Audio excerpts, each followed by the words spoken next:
So we had just finished this thing. Yeah, let me kick it out to you guys. So as a recap, we basically had just finished dealing with this battle of the cultists. So at the bottom of Vestra Manor, there was the cultist, the cult of the infinite coil, as they style themselves, had been doing a ritual at the bottom of this manor. The bottom of. By the way, See what? the map is black still. I can't see it. I'll just give it a moment. It'll pop up. So at the bottom of the Vestra Manor, they were having this ritual which involved Lady Vestra, and basically, right, this ties back into the major theme of the campaign, which is, again, going back, you guys had stumbled across an artifact, the founding stone, at the bottom of the hills of a complex and underneath some hills that was deemed the Shattered Circle, right? So in the Shattered Circle, inside the complex, you came across an artifact, which was a very ancient artifact that had triggered some things by its finding. It turns out that the artifact was an ancient, belonged to an ancient people called the Ketal, which predated the Flan way back when, and whose civilization kind of disappeared. These guys had been pursuing immortality and had been working to achieve that through embedding their consciousness through the time and memory across time and space. That's what they were doing. And then something triggered a collapse, but they moved their consciousness into some other place. And for thousands of years that was the case, but apparently they've always had plans to come back in some shape or fashion, and the founding stone was a trigger to begin that process. You learn that there are kind of across Greyhawk, there are kind of 4 way stations, as it were, called echo nodes, 4 nodes, where this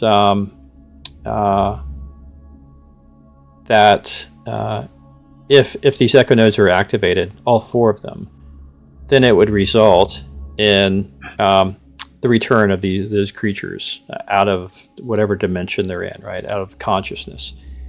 You guys are at the bottom of Lady Vestra's Manor because this is actually the first echo node, right? So the Cult of the Infinite Coil is a group of humans on this side of reality working to help the advent of these people come back. And they've been around for many, many years working for this purpose, and it seems like this is what they're up to. So you guys partially prevented the achievement of activating this echo node. Basically it was partially activated, and then but not furthered. You interrupted the ritual long enough to not cause it to fully function. And that is what's happened here. Lady Vestra was in fact touched by some otherworldly creature that popped in, had kind of a swirling face, black robes, touched her, spoken a language you didn't understand, and then he and a couple of cultists popped out. The leader you guys had killed at the bottom floor, the staff that was kind of an active trigger event within this ritual, Pick had actually pilfered, and you guys have that staff called the Staff of the Dreamer Lens, and you have that. And at the very end of this this kind of battle and this ritual, there was a massive kind of psionic feedback that kind of blew outward. And it seems to have affected, I think, 3 of you, if memory serves. I wasn't keeping track, but I think our dwarf Pick, our elf Mort, and someone else had been affected. And that's where we are. Yeah, that's kind of where we are. That's right, yes. Lady Vestra is alive, and she is no longer floating. She's on the ground,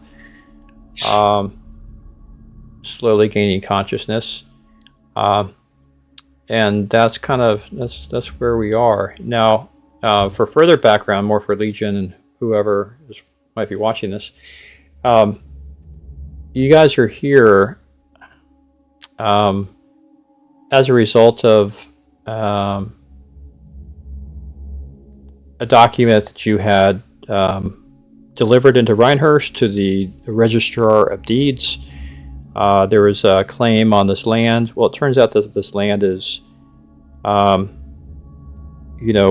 has been going back for some years and has been involved in this this kind of Catal purpose.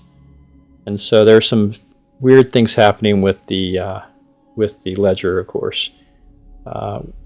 In time, people claiming some ownership of the lands that have years old, that have never been around before, but all of a sudden these deeds are popping up. So so you're outside of Rhinehurst, which is outside of Verberbach in the world of Greyhawk. You guys are pretty much operating from Verberbach, but you are in Rhinehurst, a few days away at least, and outside of Rhinehurst at the Lady Vestra's Manor. And that's where we are. So I think we'll go ahead and start. I don't think Laz is on yet. He will be. So here we are. We're at the bottom of this ritual. You guys have, I think, probably been through the ringer a bit. You've been poisoned, paralyzed, battled. You're pretty tired, I would say. So what would you guys like to do? Secure the lady, of course. Help her as much as possible, whether she needs just healing or a healing check. She's still unconscious, but on the floor and breathing. So, Brother Maynard, do you want to try to wake her? Or do you guys want to carry her up to a room for sleep? What do you guys want to do? Yeah, that might be a better idea. Just take her up to somewhere that's a bit more comfortable and inviting, not so demonic. And I will do a healing check on her straight away. Just to make sure that everything's stable. Whether I can wake her, I don't know. Okay. That might have woke her. That die 20 was like twice the size I'm used to seeing. I don't know if that was a new. Yeah, so if you guys are not or aren't aware of the update, go ahead and throw your die 20. You don't have to confine it to the chat box anymore. Throw it anywhere on your screen, and it will show up in the chat box now. Ah. Okay. Oh, that's a bit of alright. Yeah. So yeah, you guys don't have to confine it to the chat box anymore. And when you look at that. And when your cursor goes over the dice, when you bring it up the dice in the window, if you move your cursor over it, it'll show it like at 200%. It'll enhance the dice a bit. So. Yeah. Oh, what rippers! And by the way, if you do bring the dice over somewhere outside the window, but don't want it to show up, you can just drop them and they won't show up. So if I drop the 20 and if I throw it, it will absolutely show up. But if I take the 20 and take it off, but just drop it, it should not show up. Although I don't know. Yeah. There it goes. Yeah. I mean, if I roll it off the screen with my mouse, it shouldn't show up. If you just drop it, if you pick it up and say, "Oh wait, I didn't want to do that," and you just let go, nothing will happen. But if you drag it off the screen or somewhere and throw it, in the Fantasy Grounds window anywhere, it should show up on the, obviously on the chat box. That makes sense. I noticed that if I just literally like click it and then release without moving, it just goes back to the Right. bar. Oh yeah, right. Yeah, it's always done that, yeah. Right. But yeah, the nice changes before you had to kind of confine it to the chat box, and real estate's at a premium for Fantasy Grounds, so usually the chat box is not too wide and you're having to manipulate it.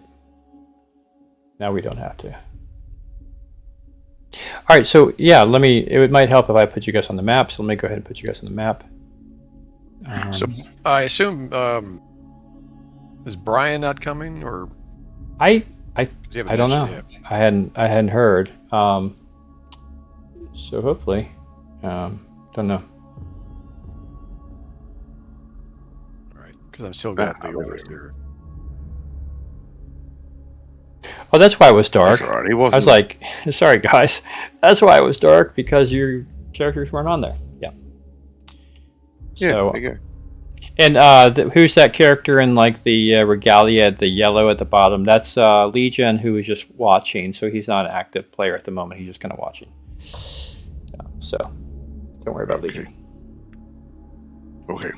But here you are. Yep. So you definitely did any wounds? You went ahead and bound her up, and no outward wounds, but she's certainly been through the ringer, and you guys did not wake her. And between Jorvik and the dwarf, you guys without too much fuss can get her upstairs, no problem. Good. I didn't think the healing would wake her. It was more just to stabilize her if Right. she was Okay. suffering in any way. Let me while you guys are doing that, do you guys want to do anything more with the downstairs here? Aspen will just generally search through the bodies, through the area, just for anything. We're not just looking for loots or goods. More, say, Right. Maynard or the Paladin have said, okay, look for something evidential. Sure. Notes, identifications, sigils, anything like that. Also, Aspen's looking for loot. Right. Of course, she wouldn't be a good thief if not. Would expect nothing less. So, unfortunately for Aspen's materialistic nature, she finds nothing of value. Certainly nothing that she wants to haul. Sure, she could strip these guys naked and take their robes, which are bloodstained, who remained torn, but she's not going to get more than a couple of copper pieces for it, and it's not worth it. Well, my pragmatic paladin isn't interested in bloody robes. He's interested in the swords and weapons they were swinging at my head. Right. So, working from the bottom up. The knights. There were two knights and an archer, and they're on the second floor, upwards. You guys are on the bottom floor at the moment. There's, I think, 3 cultists who are dead on the floor, including the leader. The 2 cultists, at least, have nothing on them but a knife, boots, breeches, a tunic, a belt, and black robes. However, both of them do have a kind of a tattoo, but not an ink tattoo, but rather a kind of a raised, scarred tattoo, like they've been branded, of a spiral on their left forearm on the inside of it. So much so, like the spiral we saw on Flanner. Yeah. Okay. Yeah. So there's some spirals that you guys have been seeing, and then so that's just more to do with their order, so we kind of know what their order is. Yeah, that's exactly. Nothing magical or mysterious about it, just a coil, spiral coil. And then the leader is the same, except he does have a leather tunic on. at least the top part is kind of studded leather. Nothing that Aspen doesn't already have, or the other thieves. He has actually tattoos on both the left and right forearm. He has no dagger on him. He did have the staff, but that was appropriated by your party. And that is all he's got. So they have no treasure whatsoever on them. All right. Well, my paladin hacks off one of the arms. Okay.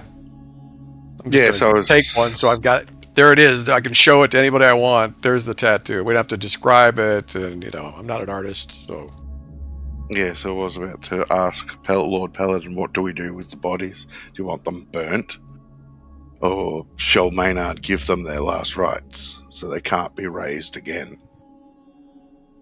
Oh, well, if you have the power to do that, by all means. But as far as burning them, that would take us a couple of days. I don't think we have the time to spare right now. We could put out word to, I suppose, the ladies' connections here to send some kind of group to take care of that for it. I suppose, yes. Yes, that's exactly right. Okay. How is, going to Maynard, how is Milady? He wouldn't really leave her. He'd be just fussing about medically, getting medical inoculations ready. Not really. Yeah, is she She wounded, actually wounded in any way? Or is she just delirious, comatose? What has happened? The latter. She is not. She shows no signs of physical wounds.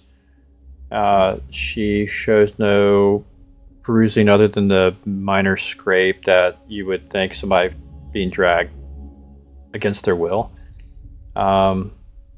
There was, but there's no signs of wounds otherwise. She is, I would say, a bit. She's a bit unnaturally unconscious. Yeah. You would think that she would have stirred a bit. She is breathing. Maynard verified that her heart rate and her lungs are operating normally. There is maybe some rapid eye movement or something, happening there, such that she is not brain dead. So just just sleepy, I guess. Okay, well, my paladin walks over and I'm basically just going to put my hands on her temples and try to detect evil. Do I sense anything possessing her? Yeah. No. Let's see. Who had the psionic imprint left? It was that was not my paladin. Not I. Pick was one of them. Yeah. I don't know. I think Bora. Yeah, maybe. yeah. Bora was one. You can see I've removed Bora. Let me put Pick. I don't know why Pick's not on there. Oh, he is on there.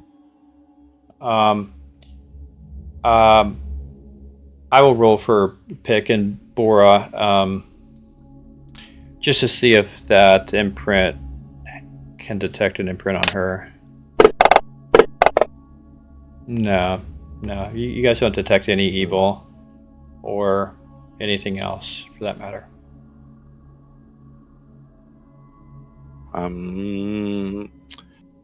I suggested the paladin and the rest of the party, or basically giving my diagnostic reports, is that maybe up to a couple of days that we may have to stay here.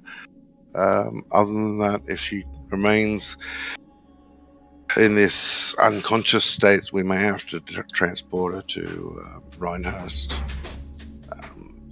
So we simply can't leave it like that. This is much more beyond my powers, Lord Paladin. I am at a loss as to why she is still under. Agreed. We should take her to a temple with some higher level. Correct. This will not be an easy task, of course. It is, of course, your choice whether we set off straight away. She could wake up in a day, but as you and I gonna gather, this is completely unnatural, and we need higher level hands at this. Well, how are you doing for spells? Did you use all your spells in the fight? Probably did. Pretty much, yeah. But I've got 2 cure lights left. Yeah. He's And used up all my aids. Leoris is pretty much tapped out also. Yeah, yep. All magics would be tapped right out. So yeah, let's see what you get, and we can rest, keeping eyes on the lady. Yeah, well, let's get out yeah. of this pit and Yeah. go upstairs for one I thing. might go ahead. Yeah, I might go ahead and get you guys off this map, and then I'll put you on the upstairs map. Yeah. Yeah, you guys are pretty bushed, right? It's probably 1 a.m., 1:30 a.m. in the morning. You guys have not had any rest since the day before. So it's been Remarkably, I'm the only one who got any. I'm the only one showing any wounds. We got pretty lucky. yeah. I think somebody, Leoris, had hit a home run with that sleep spell. Yep. That was a ripper. That was a winner, yeah. Okay, so you guys are here on this map, coming back up out of the cellar stairs. If memory serves, if we talk about a clock, or let's just do a compass. The southwest position was Vestra's bedroom, where she got snatched by the servant, who, by the way, was one of the guys that got killed. All right, that's good. And you guys were upstairs in a bedroom, of course. And all right, well, Brother Manor, stay with the lady for a minute. I'm going to take a walk through the mansion and see if I detect anything. Yes. All right, so I basically just do a 360 patrol through the house, sensing evil wherever I go. Okay. To make sure there's nothing skulking around. For all we know, there could have been another hidden servant somewhere. I don't know. Sure, it's fair. Yeah, so you take your time. You go room by room, doing a careful walkthrough. First, you don't detect evil anywhere. You don't detect any other living presence that your senses could reveal. You do Nothing stinky. nothing stinky, but there's still a nagging sensation that something is off with respect to the time, the clocks, the imagery, the sound. Something's off with the time. Things seems to be out of phase a bit, right? Like you walk by the mirror, it doesn't register immediately, but then it does. You put your boot on a hardwood floor. You expect to hear the sound within a millisecond. It's a full second before you hear the sound, right? The time seems to be a bit out of phase, if that makes any sense. All right. Well, in that case, I'm going to take a step out the front doors and look up at the sky and the sun and make sure we're even in the right plane. I don't want to. Right. So okay, cool. I do have something to show you if you're looking up at the sky. So you look up at the sky and you are quite perplexed at what you see. What you see up the sky as you walk out is the following: pink clouds and purple. Right, pink clouds. So yeah, let me.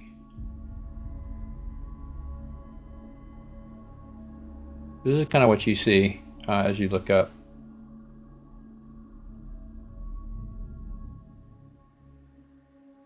The stars are showing right above the manor. They're showing a very acute spiral pattern. Huh. Like the symbol on the arm that I've got in my bag? Yes, exactly. Great. That's very powerful magic, whatever that is. Okay. I run back inside immediately and alert the group. I want to see this myself. Yeah, Stepping should take a outside. Questioning as to whether this is just a localized event. We would have to confirm that with elders within Rhinehurst, Lord Paladin. We may just be seeing, looking out from the hourglass, looking through the hourglass. As you said, and I have noticed myself, some residual effects still happening. So Yeah, it could be in our minds. yeah, it could be just a localized thing, or like I said, we would if the people of Rhinehurst are seeing this, okay, yeah, time to worry. All right, so does everyone in the group see the same thing, Andrew? Yes. Okay, so it's either an illusion or we are somehow experiencing some mass delusion. Mm-hmm. Yep. As you guys are staring up at this, you hear the dwarf. You hear the dwarf mumble, and I'm not sure why I don't have. Hold on, give me a sec. Okay. My combat tracker is minimized for some. No. There it is. Yeah, you hear Lodar mumble something to the effect of. The spiral has always been, so it always is, or something nonsensical like that.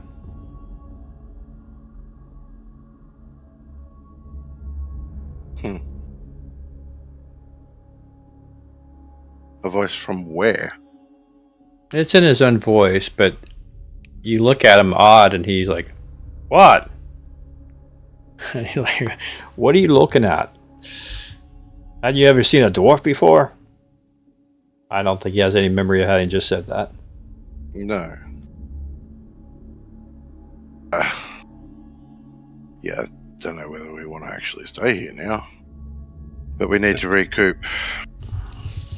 This is some psionics again, somehow manifesting. I don't think this is necessarily magic that we're experiencing.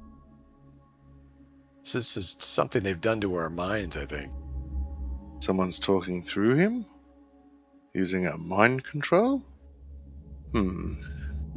Yep, that combined with what we're seeing, I think we've all been impacted somehow by these things. It's kind of unnerving. Our situation may be even more grave than we realize, Lord Paladin. I think we must make haste to Rhinehurst. I definitely don't like dealing with psionics. No, they're a pain in the ass. Thanks. Yeah, we're just lucky that they did not have something more powerful. We would have all something nasty. Yeah, one sonic blast would have been pretty much all of us dead. The old sonic blast. Bleeding from the ears. Yeah. Anyway, that's my to get you in with the mind flayers. That's the way to go. Go take on the mind flayers. Okay. So you guys are staying at the house. Are you going to wait till the morning? Just kind of standing guard over Vestra as she hopefully just sleeps it off? Or no signs of sort of waking. Her complexion's still the same. No, just nothing abnormal. Just normal respiratory and heart rhythms. Do you guys try to actively wake her? Do you take some water and try to put it on her face? Because right now it's just been kind of gently carrying her and checking her out, and maybe she's Maynard will. Okay. Tell me what you do. Maynard. I gently just try to shake her feet, wake her, calling her name. Of course, I'd have probably a water or a jug of water, a pitcher of water beside her bed. When she wakes, if she wakes. Sure. Those sorts of things.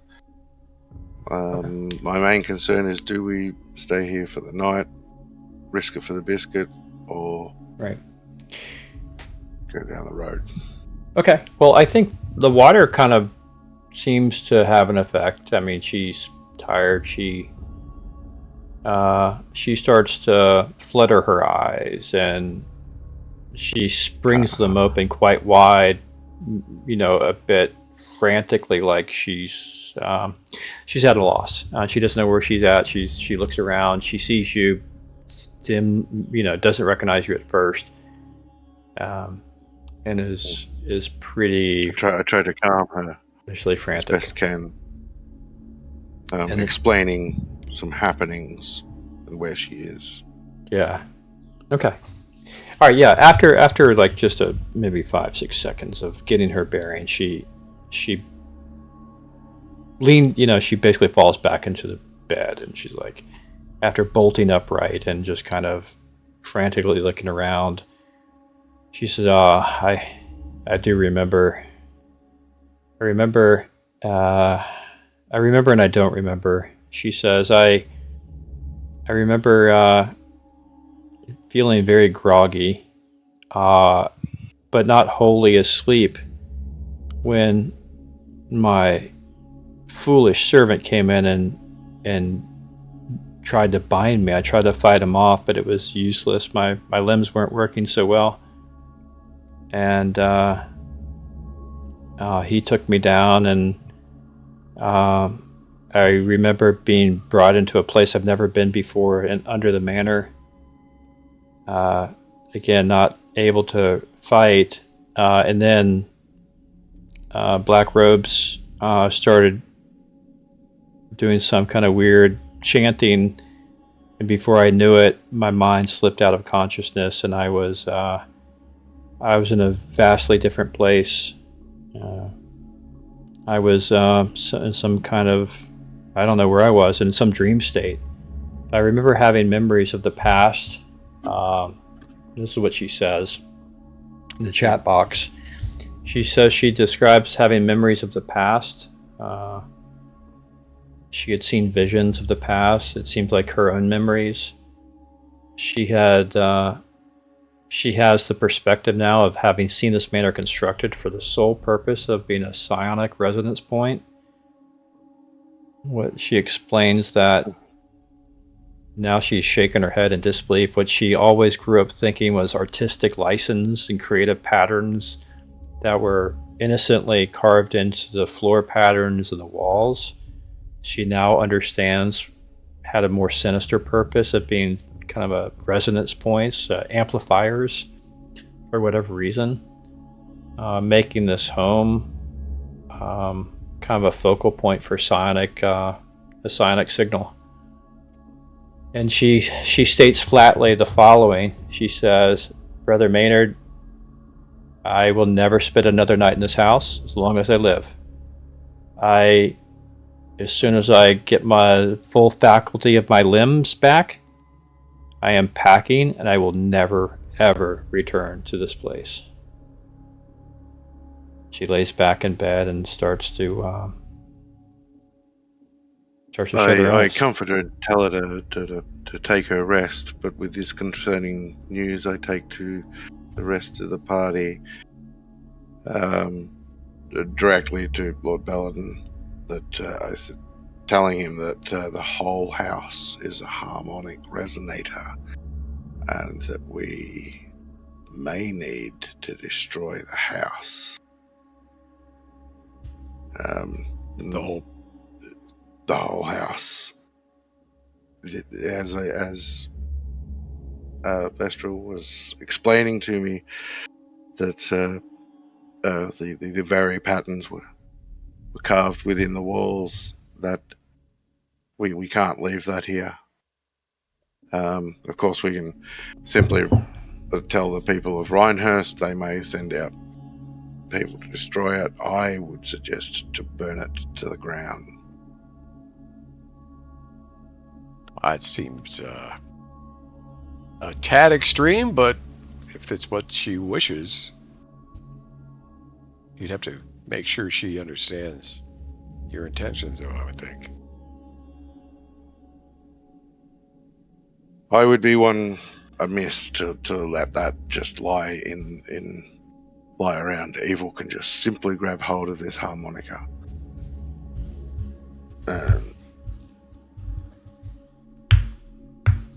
Some of the contents, I mean, surely there's something that she wants to preserve. This is true. Of course, explaining that she expressed her wanted distaste for the house now. I don't know. It's totally up to you. We can take it to the Council of Rhinehurst. We can. Ultimately, my advice would be that we dismantle the house. This resonating point can't be allowed to exist, or has to be in the hands of good aligned priests. Well, I have nothing against destroying the house, but as long as we give her the opportunity to preserve some of her belongings. Some of her belongings, heritage. Yeah, let's confer with some of the Yes. some local council. One thing I am concerned about, though, is we don't want to destroy evidence. We don't really understand why those psionics users were so focused on that basement. There could be something there that we're not seeing that could be of use to the Archmage, or... Yeah. That's yeah. I mean, we could burn it down, and that would still not. We obviously wouldn't be able to destroy the basement. So maybe if we destroy of course, the house, that's the other thing, is we hand it over to the authorities, Rhinehurst, whatnot, and they will send out their people to do exactly that. That's the other one. That would be the other thing. Of course, I would still maintain my advice to eventually dismantle the house once any study has been done, if done. So yeah. Yeah, because what's to prevent them from reappearing? Yep. And we're not going to always be here, so. Yep. That's exactly right. So yeah. That was my suggestion. Yeah, let's just rest up for I guess. Yes. 12 hours or so, and then. Yes. Escort the lady to, I don't know, should we take her to the Archmage, or where does she want to go at this point? I think we're just out of Rhinehurst, so yeah, a short travel, because we're only a few miles out of Rhinehurst. So we'd pretty much put her to the Archmage, telling him exactly what she's told us, that it's a harmonic resonator for psionics. Temple of evil, pretty much, in my eyes. Yeah, this is beyond my pay grade. I don't even understand the psionics to begin with, but it's fine. Yeah. Okay. All right, we'll do that. We'll rest up and head off in the mornings. Okay. Even if Lady you guys just took a long rest. Jorvik, see how many hit points you got back. If not, you guys can adjudicate 3 hit points each back. Full night's rest and a nice, comfortable bed. No reason why you shouldn't get the full benefit of the 3 hit points back. All right. Well, I should be down 1 hit point. No big deal. Okay. As you go into talk before you guys tuck in for the night, I guess you talk to her and asking what her wishes are, and she says, "Well, I intend, as I mentioned before, Brother Maynard, I intend to vacate this house. It's been a lie my entire life. The servant has been a lie. I have no good memories remaining of this house. I do want to take a belonging or two for practical purposes of being able to pay my way, and as a very small token of my gratitude, I have something to confer upon you gentlemen as well for helping me out. If you would be so kind, accompany me into Rhinehurst. I have, of course, many colleagues and friends there from over the years. We can stop by. I plan to stop by the Registrar of Deeds and tell him he can have this house and this the Thalar Malin who claimed the deed, he certainly can have it. I suspect he's tied up with it. And if you want to perform for me one last service, you could put an end to him, as I'm sure he's tied up with this nefarious business as well. But you can. She just asked us to do a hit. Yeah, she doesn't care, and then she will make her way to distant families over on the other side of the divers, on the other side of that, over beyond Ernst even. So that's her plan in the morning. But for now, she says, I can sleep the sleep of the dead, and I hope not to see any spiral patterns in my sleep. Well, all you have to do is look up at the sky, unfortunately. As you guys go back outside to point to that out to her, the stars have dissipated, and you no longer see that configuration. Yeah, as I thought. That's some kind of illusion. Yeah, possibly localized. That's okay. And maybe it was just there as for the ritual. Guy she wants bumped off, don't know whether I can do that with a paladin of Feronius hanging around. Yeah. Just look the other way. I got to cut his throat. Yeah. I guess it depends on if he's evil. I won't have a problem with it at all. But probably not. No. I'd have to confront him and find out for myself. Yeah. Oh, we could always arrest him. I mean, well, that would be the first thing that you'd probably do, is just arrest him. Okay. And then you find out that he's evil. Then he goes to the gallows. Oh, he won't make it to the gallows. So I just for those of you guys keeping score, I did put the date in there. So as you guys, I don't know if you guys, I think you can look at it, but you can pull up the calendar under menu, and you can see kind of where things are with respect to calendar. 14th of planting. Oh yeah. Nice. Nice.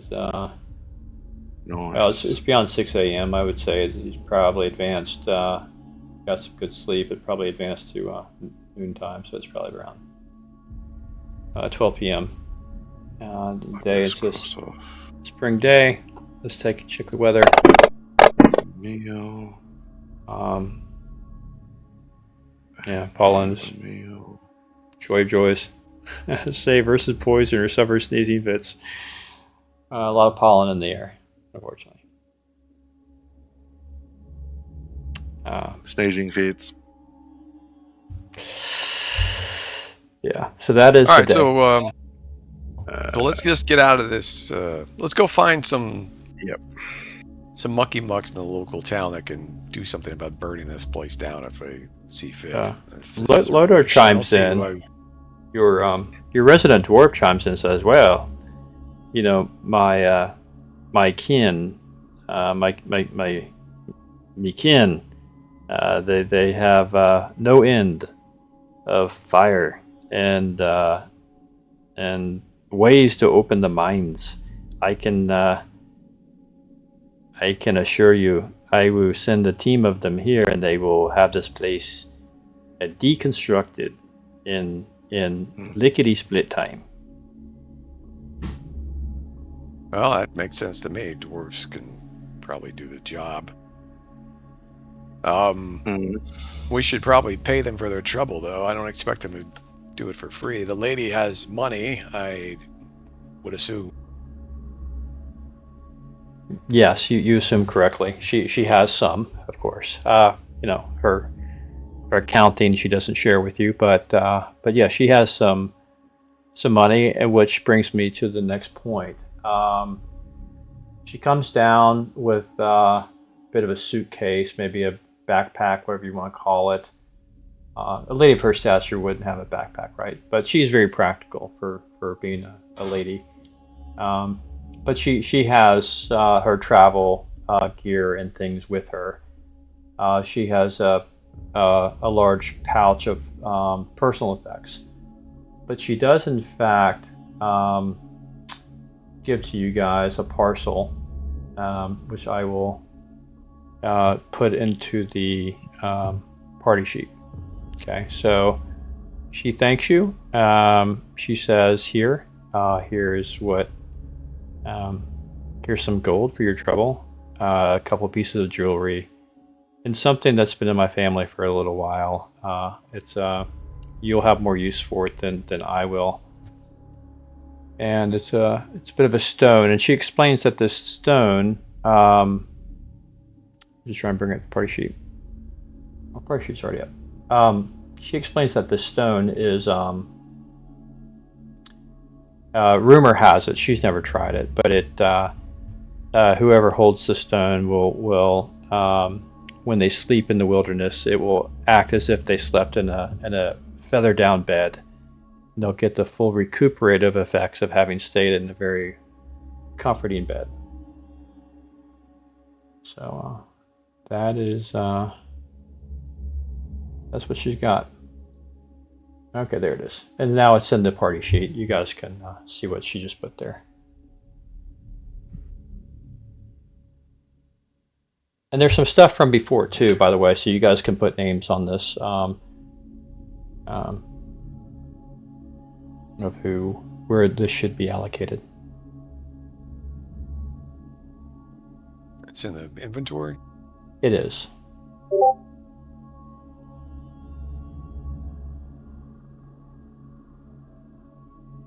The Hearthstone of the Rovers? Yep.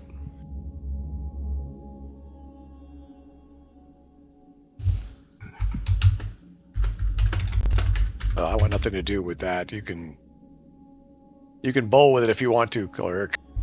It's not a big stone. It's not like a big stone. It's just like a pocket stone.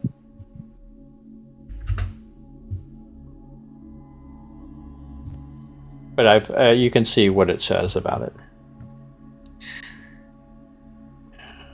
Nomadic charm from the Barrens.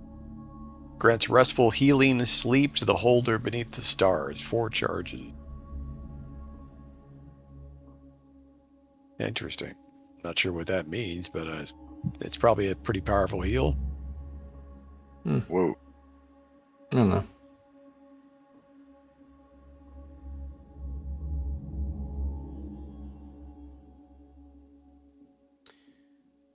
Okay. So that's what she's got. And Brother you guys... Manor, you take that. Yeah. Yeah, it's fine. Okay. Just assign it. I mean, there's not immediate concern, but you guys assign. There's some things to be assigned in the inventory when you get a chance. Okay. So she, without the benefit of the servant, she's quite capable of going to the stable and getting her horse or a couple of draft horses and loading up the cart and attaching the cart to the horses. There's a wagon, its seats, the two benches, right? 2 benches, a cart that you guys can load up. At least 4 of you can be seated, and the rest of you can travel in the back.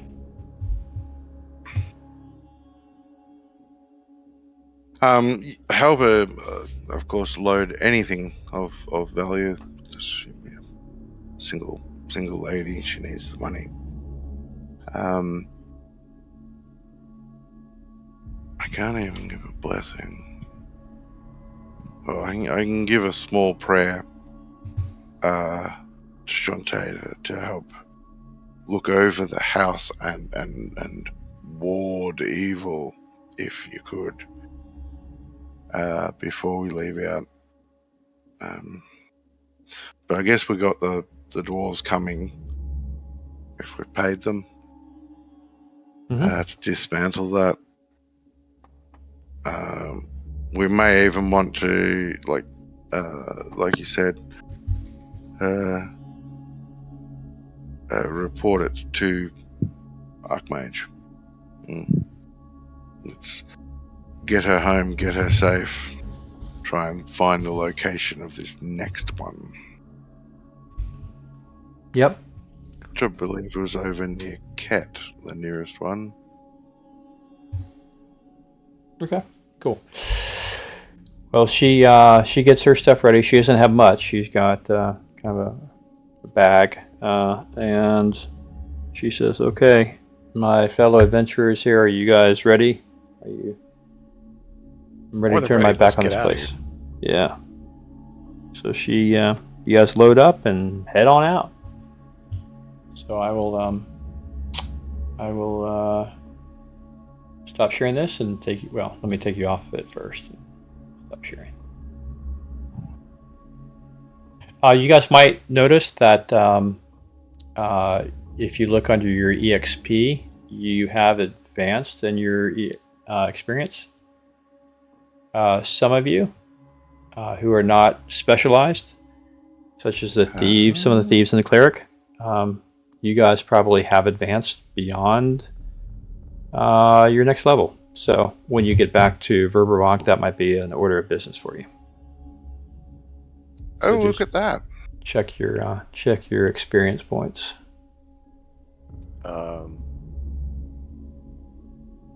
Oh, Should we dang. see it in the? I don't see any experience in the total XP. Yeah, so You already added it to us. I did. So if you just look at your total, I think you have. Is that with the thiefy 10%? Was that I just manually added it, so it's yeah, it was. It's that's what you got. So whatever you have, Brother Maynard, I think you're Nice. one experience point over 4th level. Aspen, I think it's the same Yeah. way. Jorvik, not quite, but certainly more than he was last week. Very nice. Leoris, same thing. More than he was last week, for sure. That should mean. Just want to look. Yeah, that's awesome. So, will we need to take a week of game time to do that? Yeah, you'll have to take some downtime in Verberbach to get that done. But In Verberbach. but I think once you guys hit Reinhurst briefly with or without her, if she may not want to go to Verberbach. But either way, you guys are, I'm sure, destined to go back to Verberbach to compare notes with our Archmage, because he was looking into some things as well. Yes, originally we were working directly with him. No offense to the nobles of Rheinhaus, but we really don't know you. Yeah. Snobs. Yeah. Yes. Go ahead. Yeah, I don't understand. Well, I mean, the wizard has 2001 XP in his total EXP bubble, and he has 8,500 in his XP bubble. I have nothing in my total XP bubble on my paladin, and I have. Yeah, he's got now 0. So look at it this way. Don't look at like total, like what they have and have not. How far away are you from 4th level? On which they're both. You're 1250. The The mage paladin has 1,500 to go. right, and you're 1250. So that's where you are. Yeah.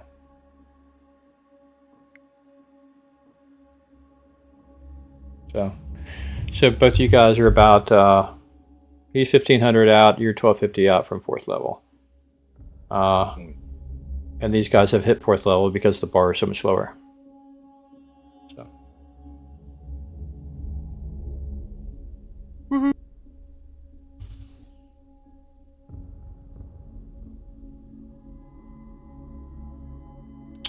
Okay. Well, that's fantastic.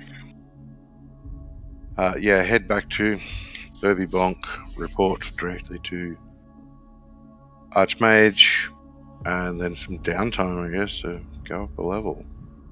Yeah, so you guys, she's actually quite chatty on the way back, talking about what she, her distant family to go see, and she was depressed by this area anyhow, and blah blah blah. Right, fresh start is what she's going on about. As you guys pull into Rhinehurst, she does say she wants to stop by the Registrar of Deeds because he was awaiting an answer to the riddle of the disputed claim. So she halts the team of horses in the cart there at in front of the Registrar of Deeds, and she goes in. Do you guys go with her, or do you just let her go in by herself? No, I'll go in. I'm interested in the house. Yeah, I'll follow. Yeah, Maynard. Okay. Aspen will just go to see what she can get her hands on. Okay. You never know. She might end up with a deed too. Well, I mean, I'm not letting her walk around by herself until we know what the hell's going on. You can assume I am keeping an eye on everybody. Yeah. Because these psionics, the way they can pop in and out of reality, they can teleport in, they can take people with them. I mean, for all I know, they could just appear right in front of us anywhere. Yeah, this would be a big affront to this sort of evil-y magic. Okay. Fair enough. So you guys, the rest of the guys can stay in. You know, it's not a huge landing area inside the Registrar of Deeds. So the three of you, Aspen and Maynard and Jorvik, accompany Lady Vestra in. And the gnome, Gildren Twalk is his name, is fastidiously kind of walking around kind of kinetically, very fast and, distracted. Here's a little bell ring as the door opens, and he says, claps his hands together. Lady Vestra, you're back with your with the proxy, Miss Aspen, with the proxy here, Miss Farrell. Did you find the dispute? Did you find the proof you're looking for? And Lady Vestra says, I found more puzzles and more deception at my house without explanation. I don't even want to share what I found. It was of no consequence. I will not be pursuing the claim on the deed. Wholly and fully cede my rights to this territory. I want no part of it. And he says, "Oh well, that is unfortunate." He and then he starts looking around and kind of looks at you guys. And he says, "What was I saying? I can't quite remember what I was saying. What were you, Miss Lady Vestra? Why are you here again?" And she says, "Are you daft, Gildren? What are you?" She says, "Are you daft? I just told you I don't want the property. Malin can have it."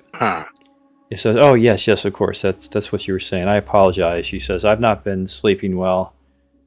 I'm having visions.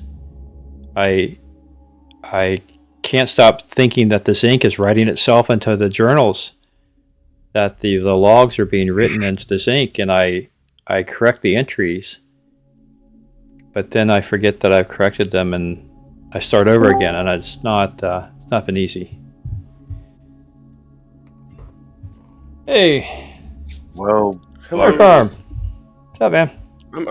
I apologize greatly. I turned off my alarm from last week and did not turn it back on for this week. Oh, you're fine. You're fine. No worries. So Hey, at least you're breathing. Yeah. So we'll bring you up to speed. And Laz is not here yet. He had a long thing at work, something at work that really got him behind. So he thought he would be joining late. So right now the party is in Rhinehurst. You guys have, as a reminder, you guys defeated the cultist last week. Yep. And there was nothing material on them other than the staff that you pilfered. They did have some tattoos, or at least some brands on them that good Sir Paladin chopped off one of the limbs to take as evidence. Being the butcher that he is. Hey, I'm straight to the point. He's kind of mad that there was nothing else there. He just chopped one of the limbs off. And so Lady Vestra was kind of out of it naturally. She was otherwise not harmed. You guys brought her upstairs to the manor, let her sleep it off. She kind of she awakened or woke up a little discombobulated, obviously, but then got her bearings, described how the house was kind of, she had memories that she didn't have before, at least they were put in her, perhaps, who knows. But she came to recognize that the house was built for the sole purpose of being kind of this echo node, this resonance, a psionic resonance signal, like a receiver. Think of it like a cell tower in modern terms. That it was built specifically to harness and collect psionic energy. And that's why the cult was doing their chanting there.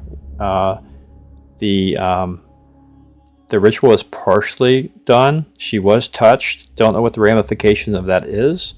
She seems to bear no ill effects other than she has these memories. She has decided that she has turned her back on the property and never wants to see it again. The party has accompanied her back to Rhinehurst. She has stated that she intends to go see family on the other side of Greyhawk, really, on the other side of Ernst, which is quite a number of days away. And that's what you guys are doing right now. You're back in Rhinehurst, but she wanted to make a pit stop at the Registrar of Deeds. The Registrar of Deeds. You weren't with us during that game session, but basically she had that manor and all those lands that had been her family for many years. The party, when the party just started way long ago, the first thing they were supposed to do was deliver a document to the Registrar of Deeds in Rhinehurst, and they did. They had that done. That happened to be a claim for lands, and that claim for lands was by their employer, a guy named Thalar Mellon, and even if he exists, yeah, and he's since disappeared. But so this guy has claimed Vestra's land, Lady Vestra's lands. She disputed it. The party went with her to show proof of that, although she could not find proof. There was something magically altered or something out of time. Some very old thing in the ledger appeared that showed this other guy was in fact the rightful owner. So she's had enough of it all. She throws up her hands and said, "Man, I'm just out of here." She's given the party a little bit of, not much, but a little bit of thanks. She stopped at the Registrar of Deeds to tell him, "I cede my claim. I do not want it anymore," and that's where we are in the story. So Lady Vestra tells Gildren, the gnome, Registrar of Deeds, I give it up, and he lost his train of thought and said he had not been sleeping well, and that he feels like the ledger book writes itself, and he's constantly kind of removing the pages where ink is writing.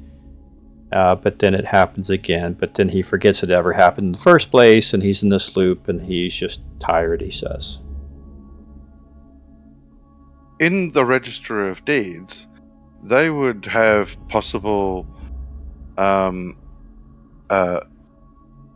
building documents of who built that house. Yes. Possibly?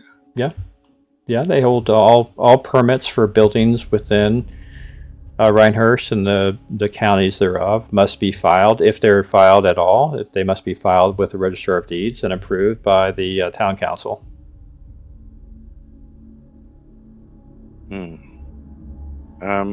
I asked him whether we can actually look at those titles as something truly nefarious happens just out the road.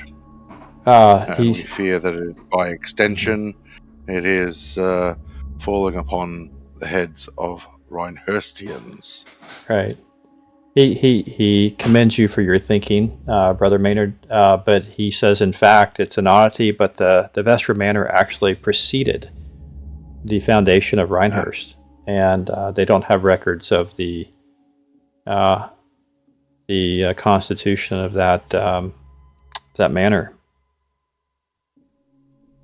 Shantae, give me strength.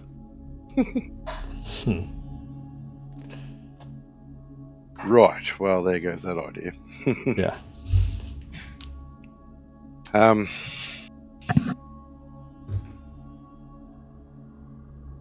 We need to acquire that deed in a legal stance. We can claim That way we squatters' can- rights. Quick, go. That way we can hand over a legalized title to Archmage, whoever, with recommendations of Well, research and then destruction. the deed is still on his desk where he put it. He said he stamped it as approved, but he said he would wait 3 days before actually filing it. So it's in plain clear sight on his desk. If you guys want to distract him and try to pilfer it, he seems so out of it, you probably could do it, but you'll have to roll for it. Pickpockets? Yeah, Aspen or Pick could probably take care of it. Is the Yeah, and I would say enough, right? before you roll a straight roll, if you guys act in tandem, right? If you take him to the side, you're going to have a massive success increased probability, right? Yes, Maynard sort of kind of half looking over his shoulder, steps more into the blocking the view of him to Aspen. Yeah. Perhaps you could notarize some of these documents over here, Yeah. good man. Yeah. Nudge, Okay. nudge to Aspen. Well, I suppose I could, but Gildren. So yeah, I said, all right, that's fine. You don't even have to roll. That's fine. And Maynard takes and puts his arm around Gildren, turns around from the desk, and says, "I'm worried about your health, Gildren. You're looking quite Tell me tired." about your lack of sleep here. You said you're in trouble sleeping." Meanwhile, Aspen takes the deed and puts it into her vest, into her tunic, without any. Very quickly, very nimbly, does it. Yeah, no problem.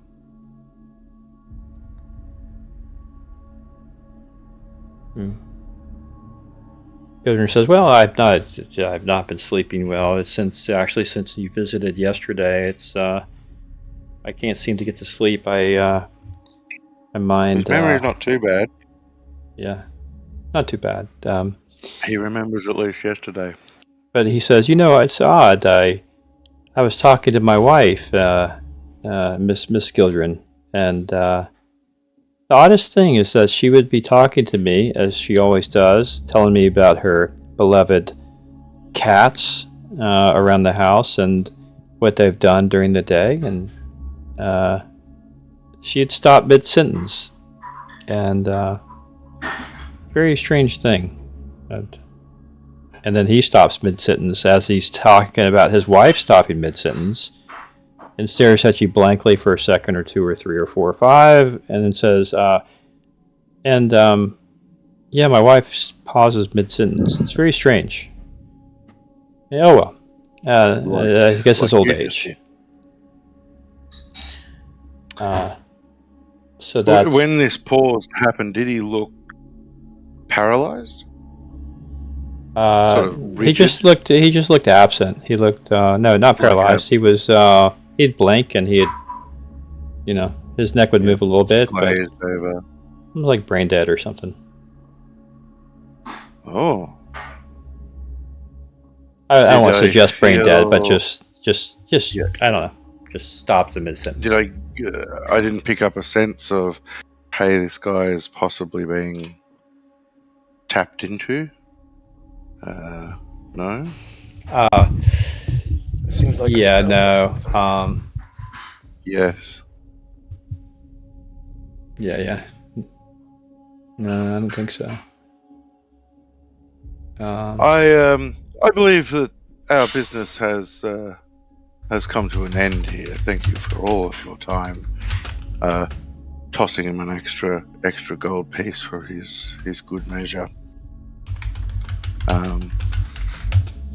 And that perhaps, looking at the party in that let's get the fuck out of here. Look, but perhaps we could continue and report to the archmage. Yeah. Yeah, I think. Yeah, that sounds fine. Just typing something out here. That's it.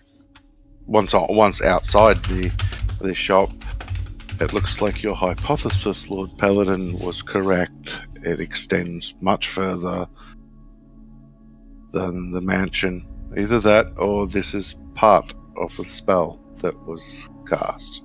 Mhm. Yeah, it's all too much. We need to get to the Archmage. Mm.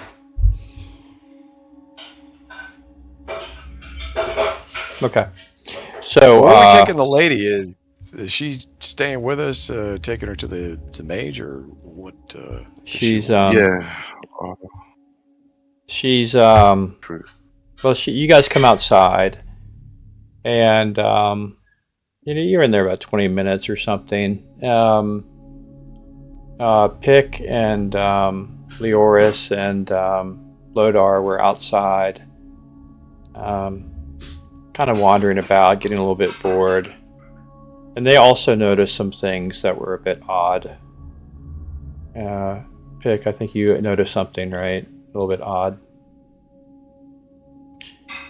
And then, Oh, okay. I didn't know. I thought that was for everybody. I'm very sorry. Yeah, look here, everyone. I found some sort of scratching. It looks like the symbols that were forming in the ritual. And I'll point to the ground. So it seems. so Pick saw some kids scratching spiral symbols in the dirt with a stick. Otherwise playing, but doing that. And Leoris comes back saying that he was talking to a man who was shaking his head, a kind of a nobleman, maybe a well-to-do merchant or something in town, who has a milkmaid, and he was saying he was shaking his head, saying this milkmaid was telling him and his wife that she had forgotten who her parents were, but she insists that she's very old. She's a very old lady when she's not but 23 years old or something, and she can't remember her parents. Right. So, That's the spell. Vestra puts her hand on her hips and say, "What is wrong with this town? What is wrong with people around here?" I'm tired of seeing spirals. We need to get out of here. We need to make haste to see the Archmage if he's still got his faculties about him. It seems the rest of the town is under the effect of that ritual. Damn it. Janet. Yeah, Lady Vestra says, "Look, gentlemen, I have every intention of staying here in Rhinehurst, but no, I'm not going to with this weird people acting this weird. I've had enough of weird things. I just want normalcy for a moment. So if you don't mind, I will happily give you a lift to Verberbonk, and if you could recommend a place to stay there while you have use of their local messenger service, I'm going to get word out to my family that I will be traveling with them. I'm traveling to go see them." So it solves a problem for you guys. That would be advisable if you have family in Ferondri or Valencia. I would suggest go there. I'm starting to fear that the Archmage himself might even actually be affected by this. If so, the only other higher authorities close by are the would be the orders of Erroneous in Valencia, and the priesthoods there. But let's go and check this Archmage, see if he's still got, like I said, all his faculties. Okay. All right. If he's sitting there going, we'll just pack him up too and take him to Valencia. Okay. All right. Fine. She said, "Look, let's just get out of here. If you guys don't mind, let's just head to Verberbach. It'll be, good. I don't know. Good little ride, but it'll be nighttime. Do I seem like I mind? No, I'm restless. Let's get out of here. Okay. All right. So, you guys hop in the wagon. Maybe stop by the dry goods store, grab some quick, beef jerky rations, get a water, whatever, and head on. Head out of Rhinehurst. And so I meant to share with you guys. I'm not sure that. Just looking for my reference here. Sorry. I don't think Pick ever saw Rhinehurst, so I'll throw this out real quick. This is where you guys were. The green pin at the southern eastern side of it is where the Register of Deeds was. You've heard enough weirdness about town, so you take your cart, her cart, and you guys ride and you head out this way, and you head out of town. It's about 1 p.m. or something, 1:30, I guess. It'll take you all day and some of the evening to get to Verberbach. And so let me throw that out to you, just so as a remembrance to those of you who are keeping track at home. This is kind of what we were up against here. So we've got you guys are here in Rhinehurst, and you're just making a dash for Verberbach, yeah. Gotcha. Yep. No problem. And it's a bit of a ride, but you guys are pressing the horses. You're kind of doing double time. So let's see if anything interesting happens to you guys on the way here. You guys are heading out. A little spooked, to be honest with you. This whole thing is a bit, as you said, good Sir Paladin, this is a bit beyond your pay grade. I mean, give you a monster you can slice at, something you guys can cast a magic missile at, that's fine, flesh and blood, but all this psionic memory time stuff seems a bit slippery. You're getting a bit fed up with it all, I think. But that you could tell me better than that. Yeah, I can't swing at a psychobabble. Yeah. Swirly. Psychobabble, swirly. Just hold still, thump. Okay. I don't mind. Yeah. I don't mind if we have targets that have psionics, as long as we can take their heads off. That's all well and good. And I did take notes, by the way, from the last session. So it was Mort, Lodar, and Pick that got hit with the psionic stuff. Oh yeah, I have the symbol on my hand, the tattoo that we got. Yes. Okay. Yep. Same thing. So, so you guys see just the usual traffic of heading to and away from Rhinehurst on the main road. This is a main artery. This is a big artery within Valuna that people travel. It rides right next to the river. It's quite a nice little drive. You guys are going at a pretty quick clip and not annoying, less than a few people, actually. You're kind of annoying some families and stuff. Nothing of note out of the ordinary. You do pass, interesting you hadn't seen before, a small shrine to Biori by the roadside. And it's being tended by some silent, smiling woman in green robes. Yeah, it's different. But otherwise, it's the usual traffic. There's not too much surprising, thankfully, along the road. The river is under control. It washed out before, which caused you to take a unused trail, which caused you to go inside the shattered circle to begin with. But that's not the case today. The artery is fine, it's flowing well, and it becomes quite late before you get back to Verberbach. But back to Verberbach you indeed get to. So let me go ahead and get you the map of Verberbach out. Okay, and close this out. Now I'll put in my, let's change our music up a little bit here. It's not quite...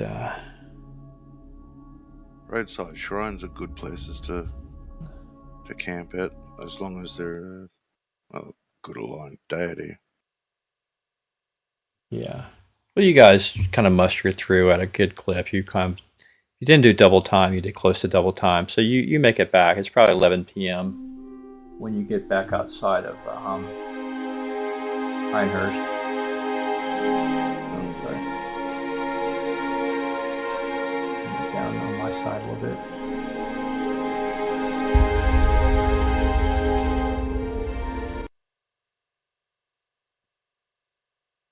Okay.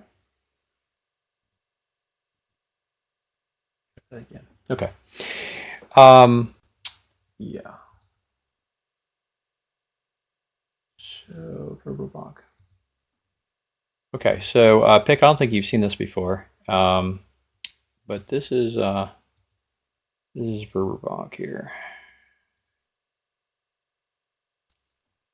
So you guys are coming through the northern section right here, and the guards know you at this point, and even if they didn't, I think at this point you've got enough allies helping you that they know not to give you any kind of grievance as you come into town.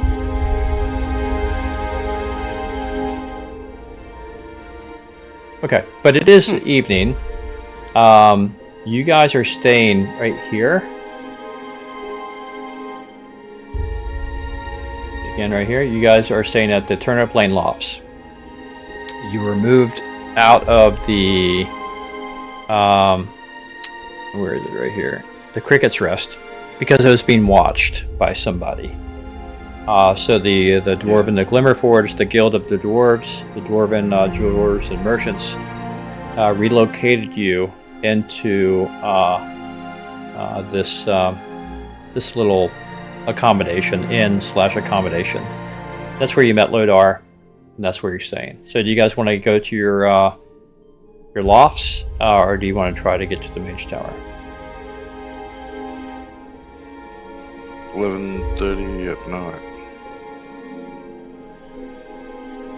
We can wait till the morning, I guess. I think we can wait until the morning. Just explaining to the lady that we'll be staying a night and meeting with the Archmage in the morning. That's it.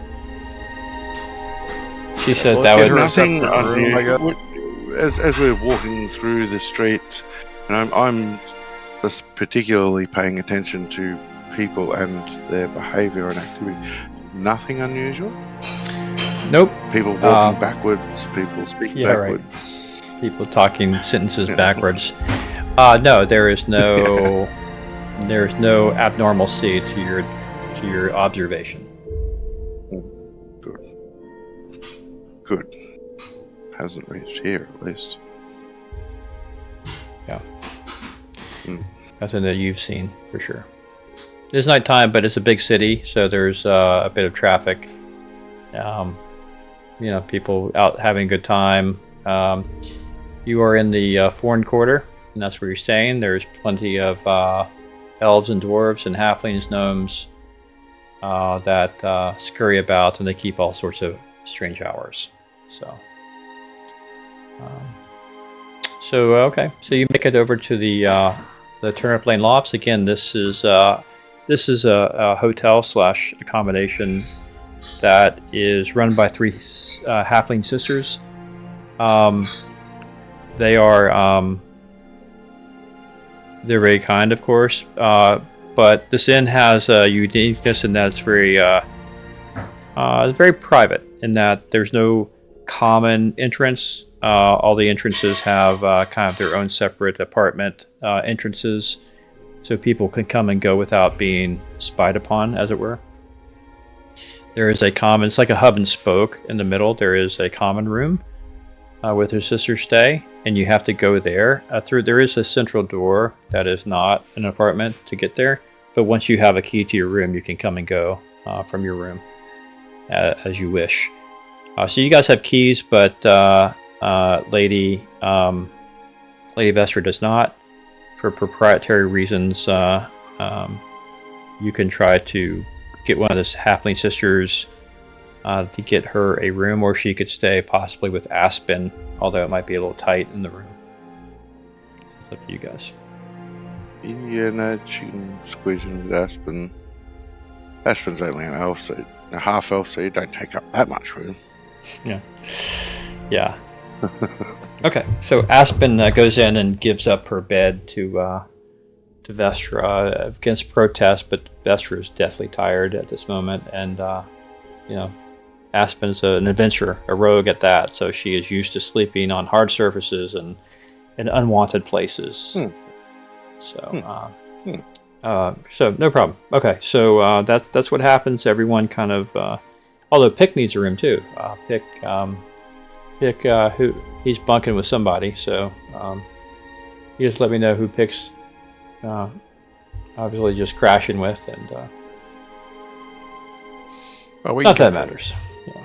Surely we can get cots or sleeping sacks or something for the extras. Yeah, I mean, if you guys go down the common room, does anyone go down there to try to see if the ladies are up? One of the sisters is up to get Pick his own room, or do you guys just want to go to your apartment? Well, we make arrangements for the bodies we have. Obviously, you can just take it. Yeah. I don't think anybody should be sleeping on a hardwood floor.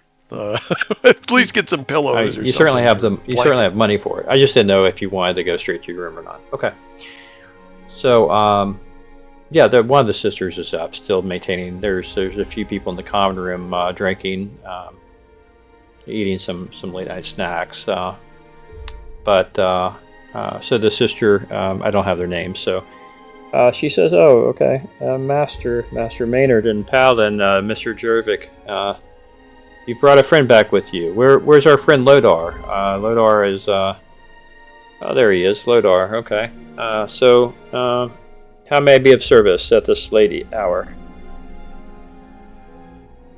Well, we have this many bodies. We need this many pillows. I don't think it's too much to ask for. No. Very sorry to disturb we're paying some gold here, so. I know your accommodations would be taken care of, if not by yourself, then by the Glimmer Forge. I'm not too worried about that. But room you need with your newest companion, that is not a problem. She bends down. She grabs a key. She says, "Up the stairway to your left, room 5. What is your name? I just need a name for the registrar. You can give her your name or a false one or whatever. It doesn't matter. Pick." Kemp. Okay. Master Pick. And she's, one more thing before I forget. If you would be so kind in the morning, there's a man outside who's without home. He's been around these parts for a better part of a year. He lost his wife some time back, and it about broke him. But he's going on and on about somebody had stolen his ring. Can you go check on him? There's nothing my sisters and I can do for him. His name's Grithan, and may the powers have blessings upon you. And with that, she goes tends to some other patrons within the common room.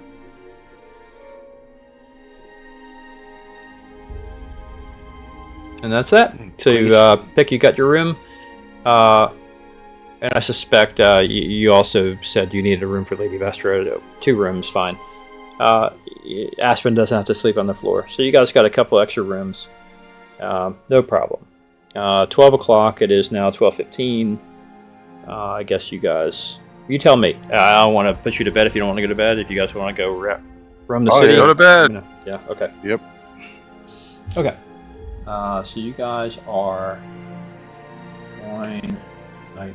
So let me go ahead and advance you. Just advance to midnight and now to 6 a.m. the following day. Okay. That's correct.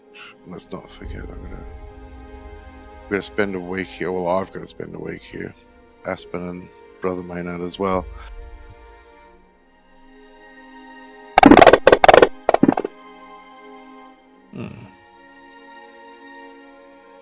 Okay. Make my through the chat box here. Okay, very good. Yeah. Yeah, it's a nice day. Another spring day in Riverbach. You guys are up and at it. 8, 9 a.m. Bang on Lodar's door to wake his dwarvish self up. And you guys, without too much fuss, as an experienced group can, muster together, and the town awaits for whatever you guys want to do. Report the wizard. directly. Yeah, yeah, pretty much. Excellent. Okay. So you guys, you come out the end and make towards the wizard's tower. I assume the lady is feeling a little better, so she's not worse for wear. Yeah, no, it was good. Good call. So Lady Vestra thanks you. She feels much better. She feels like she is starting a new life here in a new town. She is going to find what she calls a bit more expansive accommodations. She mentions to one of the halfling sisters that she very well may be back this evening. If she can't make accommodations at another site, but she wants to go in town and get her bearings for a messenger service. She wants to get a note to her family, let them know where she is, etc., etc. So she got some things she wants to do, and but she expects to be back in the common room later for the evening. Yeah.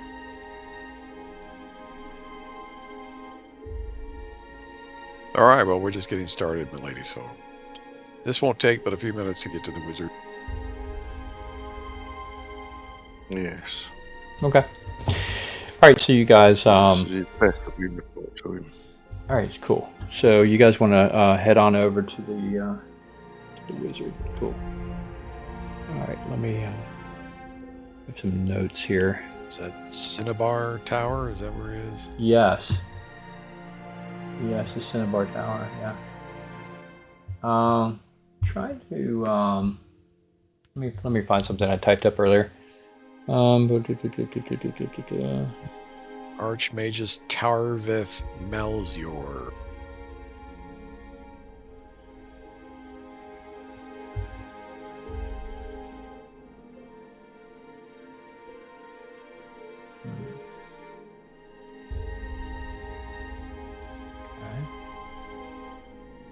Okay. Yeah. One more thing. Okay. Oh yeah, I think I remember.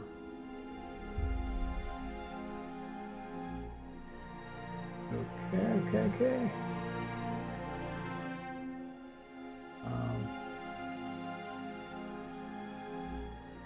No, I don't. Okay, so so you guys go to the the tower. All right, it's pretty. It's a busy morning. merchants and whatnot, but you guys make your way over to the tower, the Cinnabar Tower. The front guy there is there. One of his apprentices, higher level apprentice, that mans the front area, waves you in and says, Archmage Tarvith was expecting you today or tomorrow. You can go up. He is in his tower.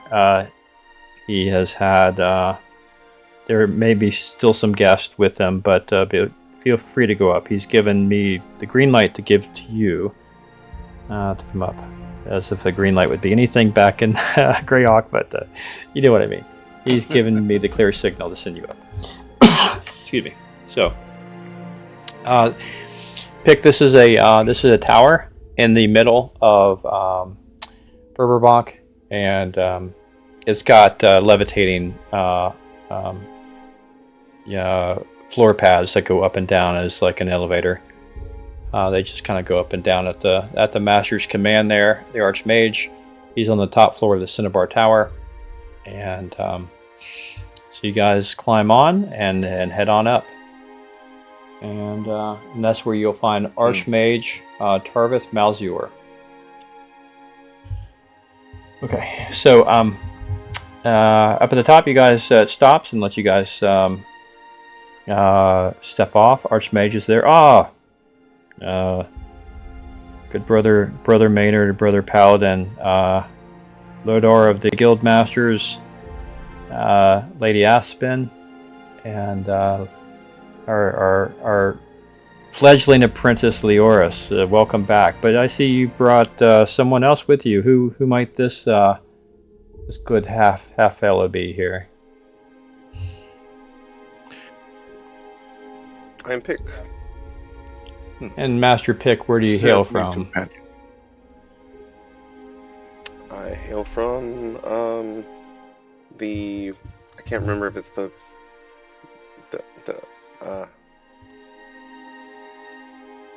let me check my notes, says Pick. No, he doesn't.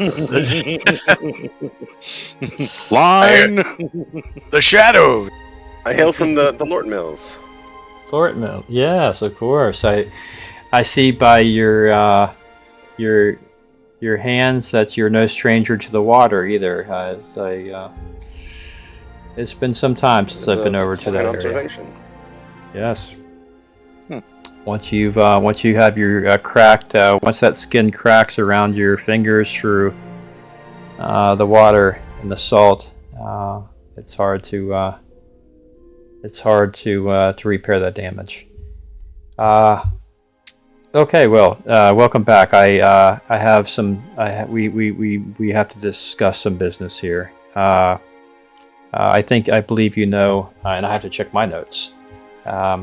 I believe you know the Guildmaster here, Lodar's kin, and I have to, let's see. What is Lodar's kin's name? I've got to go back to a different reference point for this.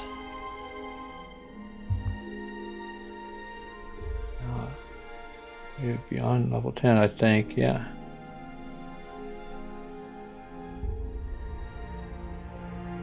Okay. Going way back, wow. Okay. Yeah, so, well, the guild master is here. And these guys are talking business. He claps his hands, and the windows of the tower shadow in, and it becomes darker in there. A floating bulb of light, continual light, begins to wind its way over to where you guys are seated on a circular couch in the middle of the room, kind of providing light. He says, okay, I advised you the last time we met to get out of town briefly, to perhaps throw off any kind of pressure that your presence may have provided. It seems that you had been watched. and with the disruption of Elveron and Renathar's operation at the tower 7 miles away of the Civic Inc., I thought it was prudent for you to leave. So what did you find, if anything, furthering your investigations? Well, I pull out the forearm and plop it on the table. Wow. Aspen pulls out the deed, plops it next to the forearm. The dwarf guildmaster laughs. Well, it's a little early for a snack, don't you think? He laughs. And the mage is like, oh, I just had this cleaned. Pray tell, what is this? Oh, don't worry, I've boiled the forearm. It's sterile. It's sterile. Take a look at the symbol. This is what we keep seeing everywhere, including in the skies above the town we were just at, north of here. Indeed. Some kind of... couldn't tell you. You're looking at the forearm of a cult leader when we went to Vestra's Manor. We have encountered some very demonic happenings within the basement and were able to interject. However, my concern, and I have brought this up with my companions, is that we discovered the house is a harmonic resonator for psionic happenings. My advice, whether you wish to do otherwise, is to burn it to the ground. So the mage takes his finger and rubs it over the branded symbol, and he's muttering to himself, and he goes to his bookcase and takes down a journal, like a thin book, and looks at it, puts it back. Now, what's this you say about the stars?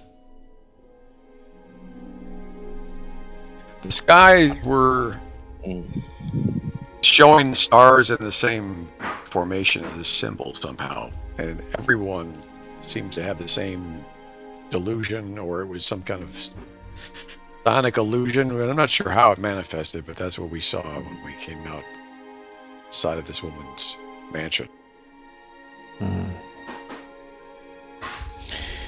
He says, well, that, of course, if there weren't some other things strangely afoot, I would say that you've dealt too much in the Farundi wine, and should go get some more rest, that your brains have been addled, but I refrain from giving you such a biting remark as I believe you.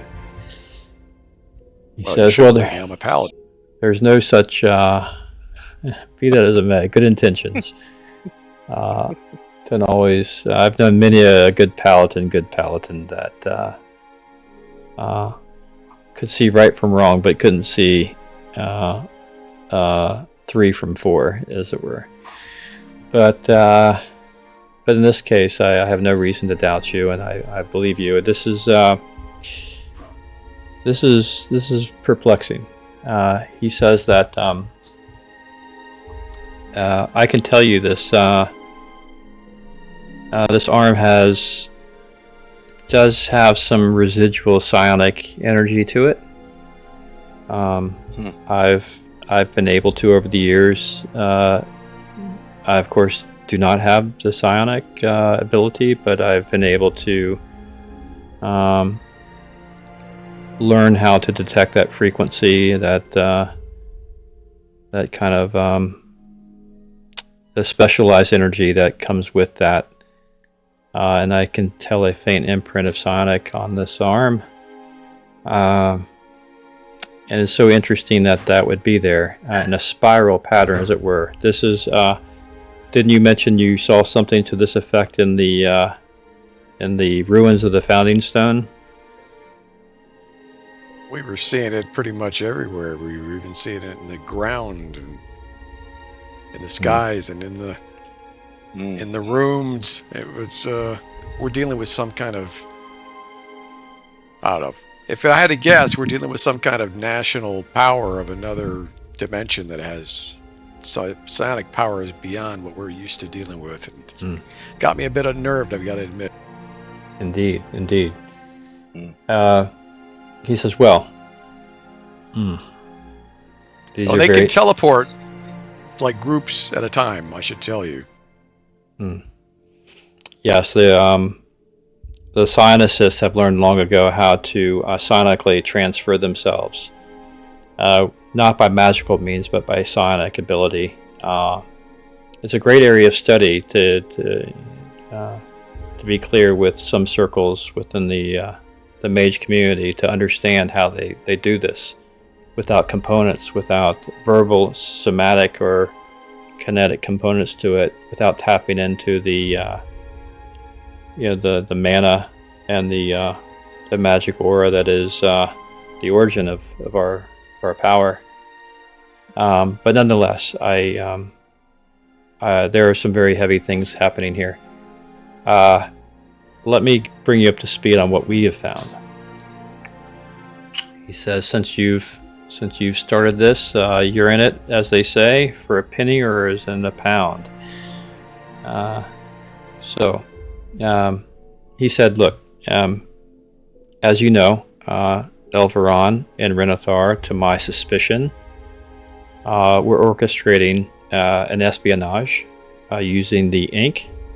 They had introduced the ink into the town council, and basically everywhere within Verberbach that would transcribe not only what was being said, but also intentions, emotions, very powerful transcription assistance. Little did anyone know, but suspected Master Dwarf, Master Guildmaster, that this was being not only transcribed, but actually being eavesdropped and fed to some very adversarial parties. Your proof of going into the tower confirmed it, that which we suspected. The Master Apprentice of Renathar was certainly found guilty, although not apprehended.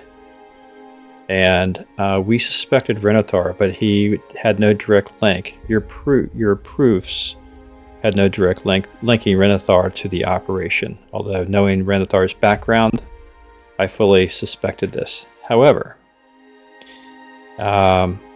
what we found, I enlisted the help of Master Raudon Halsik, and he looks over at the Aspen and Pick. He said, "You would do well to meet his acquaintance at the Copper Mask later. You can tell him Osiren sent you," with a wink. And he said, "He is highly placed. Let's just say in the art of he's highly placed within the network of enterprising merchants, let's say. But I basically asked him for a favor, which he owes me several. Oh yeah. And he broke into Renathar's house and looked long and hard for the proof I was looking for. Unfortunately, he was beat to the punch because Renathar's house was already ransacked. Of course, he suspected it was actually by the IU's agents. There's some proof to that, but I won't bore you with the details. We believe the IU's agents actually ransacked Renathar's house. But they did not discover this, and he brings from the back of his robe a thin bound journal, leather-bound journal that's very thin. Archmage Tarvis says they did not find this ledger. This ledger, it was a private ledger of Renathar. And it describes, in fact, that the civic ink that we believed was developed by Renathar was not, in fact, developed by Renathar. It was discovered. It was discovered by Elviron, his apprentice, and it was discovered in the ruins of the gnarly forest. It so happened that Elviron had discovered this in the ruins of the gnarly forest and brought it to Renathar, quote unquote, not knowing what to do with it. Renathar, of course, playing the hand he was dealt, saw immediate opportunity for espionage and to get material gain for himself, which is all he was ever interested in, power and wealth. Nothing beyond that. He's such a shallow thinker, and Tarvas starts going on and on about his contempt for this guy. He reels himself back and he says, nonetheless, I think we've had it backwards, my friends. I think we thought that Elviron, the apprentice, was being the stooge for Renathar. I don't think that's the case anymore. I think Renathar is being the stooge for his apprentice. Mm. I think the apprentice knew exactly what he was doing, and I think there's more to this ink than selling secrets to these agents of Ayuz. Because in this ledger, it says Renathar had written down that the ink was serving some psionic imprint. There was some psionic imprint upon the ink. I think there's too coincidental. The similarities in the timing with the Founding Stone discovery of yourselves a few weeks back, and the gnarly forest connection with the missing components to the ink you've mentioned before. When you have so many things kind of coming together, they're no longer coincidences; they're correlations. And we have some work to do. So I've discussed it with the guild masters. I've discussed it with the Thieves Guild and those who I can trust. We are going to. This is the plan that I've orchestrated here, and it still must be kept quiet because we don't know who we can trust. I know for a fact that Renathar remains very distant. Elviron, I do not have a beat on him, and you should be careful. He might be looking for some exacting revenge, but maybe not, knowing that he is a superior thinker at this point. But I've tasked myself to go to the gnarly forest and see if I can learn discreetly what is behind this. There are some elements about the gnarly forest at play here. Meanwhile, the guildmaster, my friend here, and his team within the guilds are going to work all their connection within Verberbach to understand who within the town council might be allied with Elviron in that group. But I think I would like for you to do something for me after you get some R&R. I know you need some downtime. I also sense that some of you need some training. So what I would recommend is you take some time in Verberbach, see any training you might need. You rest, you study, you do whatever you feel led to do, of course, by your calling. But when you're done, I have a request. There is I would like for you to do something for me, and that is in the Palatine Duchy of Ernst. There is a small village called Silver Rise, and within Silver Rise there is a fairly powerful mage of a fellow that I've studied with, who has been keeping me abreast on something called a travel stone. He feels like it has been shown some activity lately, this travel stone, and he went to investigate it, and we conferred on a monthly basis, and it's been at least a few months since I've heard from him, which is unusual because it was like clockwork when we would communicate. In the past, he wondered if the travel stone didn't have something to do with magic or psionics. He didn't know. while I'm going to the gnarly forest, I'd be very grateful if you could go to Silver Rise and check on Lyncherus is his name. And if he is missing, bring me word of that. I need to track him down. But that's in the Duchy of Ernst. Unfortunately, I can make provision to have you teleported into the capital city of Luthicus, but then it will be a 6-day travel south by caravan or by horse to Silver Falls, and then it will be a bit of a walk, and maybe a half-day walk from Silver Falls to Silver Rise. But again, this is not high urgent, but something that's needling me, and I would prefer not to have open loops open.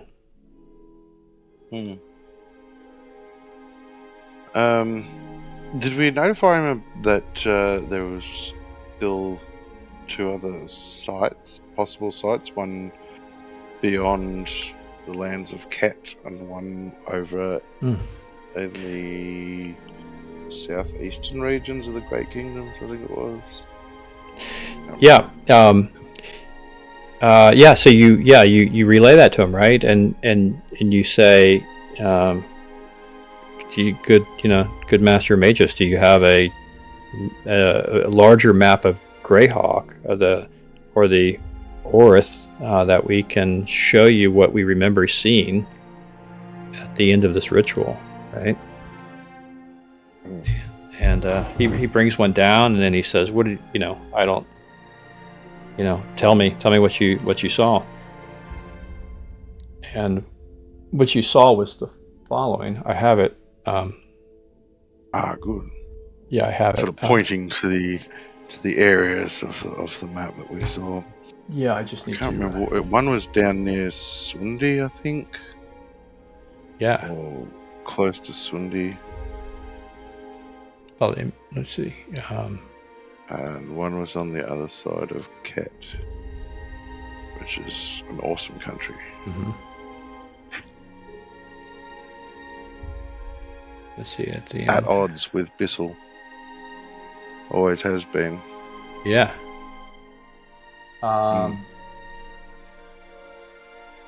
Let's see. The whole region there is right supported by Knights of Heronius.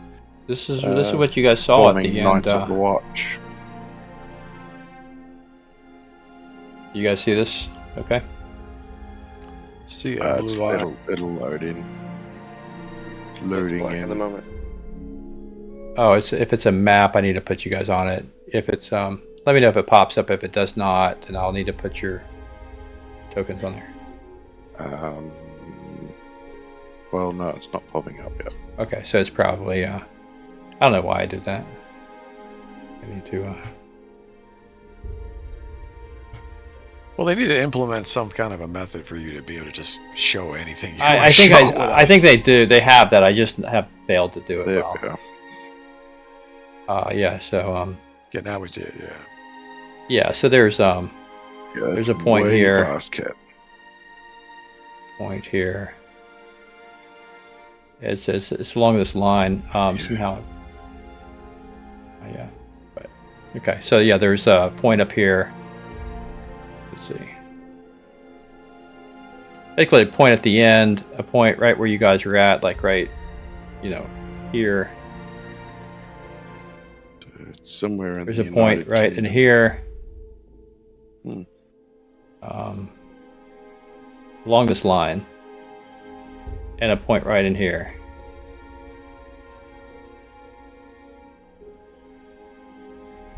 Ooh. There's like one at the end. So there's 4 points. You guys are at the one right here. Right? Oh. Keep moving it. You're at this one right here.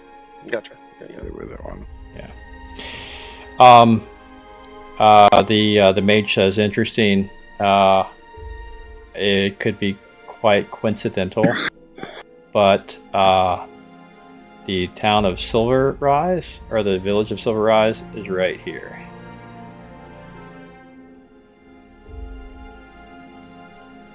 in earnest. Let's hope it's coincidental. I can see why he wants to teleport us. That's a hell of a trip. Otherwise, Yeah. So, so he says this is fascinating, and he gets a scroll out, and a pen and a quill, and he takes a look at it, and he speaks a couple of words, and what he sees automatically is transferred onto the scroll. Basically, this image that you guys have replicated for him has now been duplicated. And he has a copy of it now. And he says, I need to investigate this. This, I have to admit, I've never been a student of psionics. I know enough to be stupidly dangerous. I will confer with some of my order that are infinitely more wise here. I going out of game for a second, I sound remarkably like Gandalf here in Lord of the Rings. It's not my intention. We're not going to see Saruman, right? So the Archmage says he will definitely confer with this. He needs some advice. Okay. And just should we maybe take a 5-minute break? I think that's a great idea. I was going to recommend that briefly, just to refresh here. And we'll come back and do that. Okay. 9:46, you want to get back at 9:55, 9 minutes? That sounds good, yeah. Okay. Okay. And who leveled? So I know Brother Maynard leveled. Did the thief? I get the thieves probably leveled it, both of you.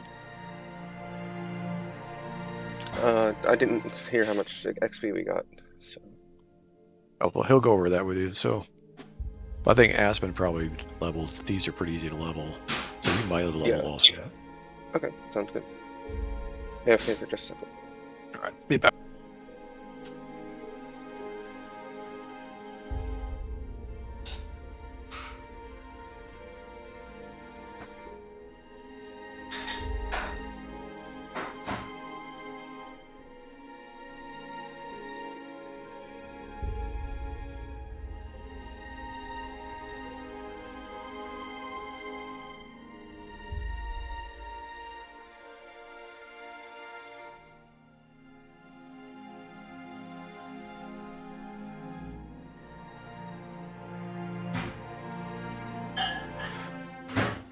Nice. Perfect. Just gotta put in my thieving abilities.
Perfect.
that all I had to do?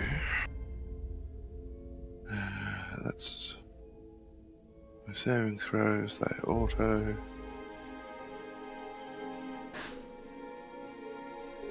Them some good ones. Wow, Aspen really sucks at saving throws.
All right, I'm back. I'm just making sure everything's done, everything's leveled. Bells are done, and chewing blood are done. Did you roll for your hit points? No, they just auto kelp. Oh, it does it automatically? Yeah. Maynard's 28. Aspen's only 18. Which isn't great rolling. Considering he's a D6. So, so how we're going to transition this is when Archmagus Tarvith expressed his desire to go to Gnarly Forest for investigation, Mort, the Elvish Ranger, expressed a desire to go with them, as he had distant kin in Selene and thought he might be of use. So Mort is leaving the party. Bye, Mort. Yeah. So, Pick, I don't know if you if you are aware, but the guy who is playing Mort with us passed away. He passed away last week or 2 weeks ago. Yeah, right after our session, I guess. Yeah, pretty much. I think it was like a day or two after. Yeah. So maybe we gave him one of the last great fights he was in there.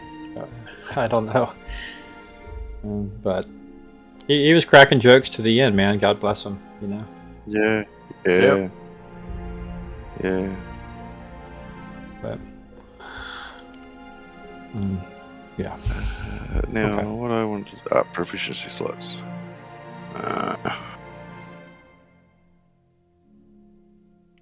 You actually got some really good rolls in your cleric for hit points, man. You got very lucky. Yeah. He's almost maxed. Like Yeah, the max is only 32. 4 off of max. Yeah. Yeah. So he's a real brute. Frontline priest. Who believes that good to he's a know. pacifist as well, for the most part, right? When my shield breaks, Yeah, pretty much. I'll just put you in front of me when my shield is going. Yeah.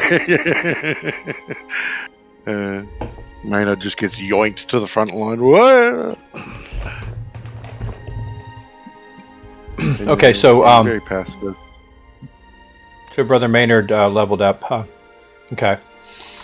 So, Yeah. Both But- the thieves, but I think you need to check Pick. I don't know. He's not back yet, but oh yeah, I didn't take care of Pick. Aspen probably level. Yeah, Yeah, Aspen definitely did. was leveled. Yeah. Put the points over. She can actually probably find a trap now at 55%. Well, now you jinxed it. Yeah. Yeah. Now I'll roll zeros. So, let's see. I for some reason I didn't have Lodar on my I don't know what's up. He's not even up in the group windows. Yeah, that's what I'm saying. For some reason. But he's on the party sheet, so it must not be on the combat tracker for some reason. Oh, he is. He is, but he's not. I don't know why his character isn't. Oh, because he's not playing. He hasn't signed in. That's the only people showing up there are the people who are actually playing at the moment. He would show up if I took control away from Laz and gave it to somebody. So that's why. Yeah. I didn't get it either until just now. I just realized. So. And I guess the observer took off an hour ago or something. Yeah, the observer he had to drop. Yeah, but he enjoyed it. He was new to Fantasy Grounds, but he got it. Being the computer programmer that he is, he picked up on the concepts that I showed him very quickly. Has he played D&D before? He's played D&D before. Yeah, he's played D&D before, just never Fantasy Grounds. Awesome. Yeah, he won't have any problem. No, he didn't have any problem.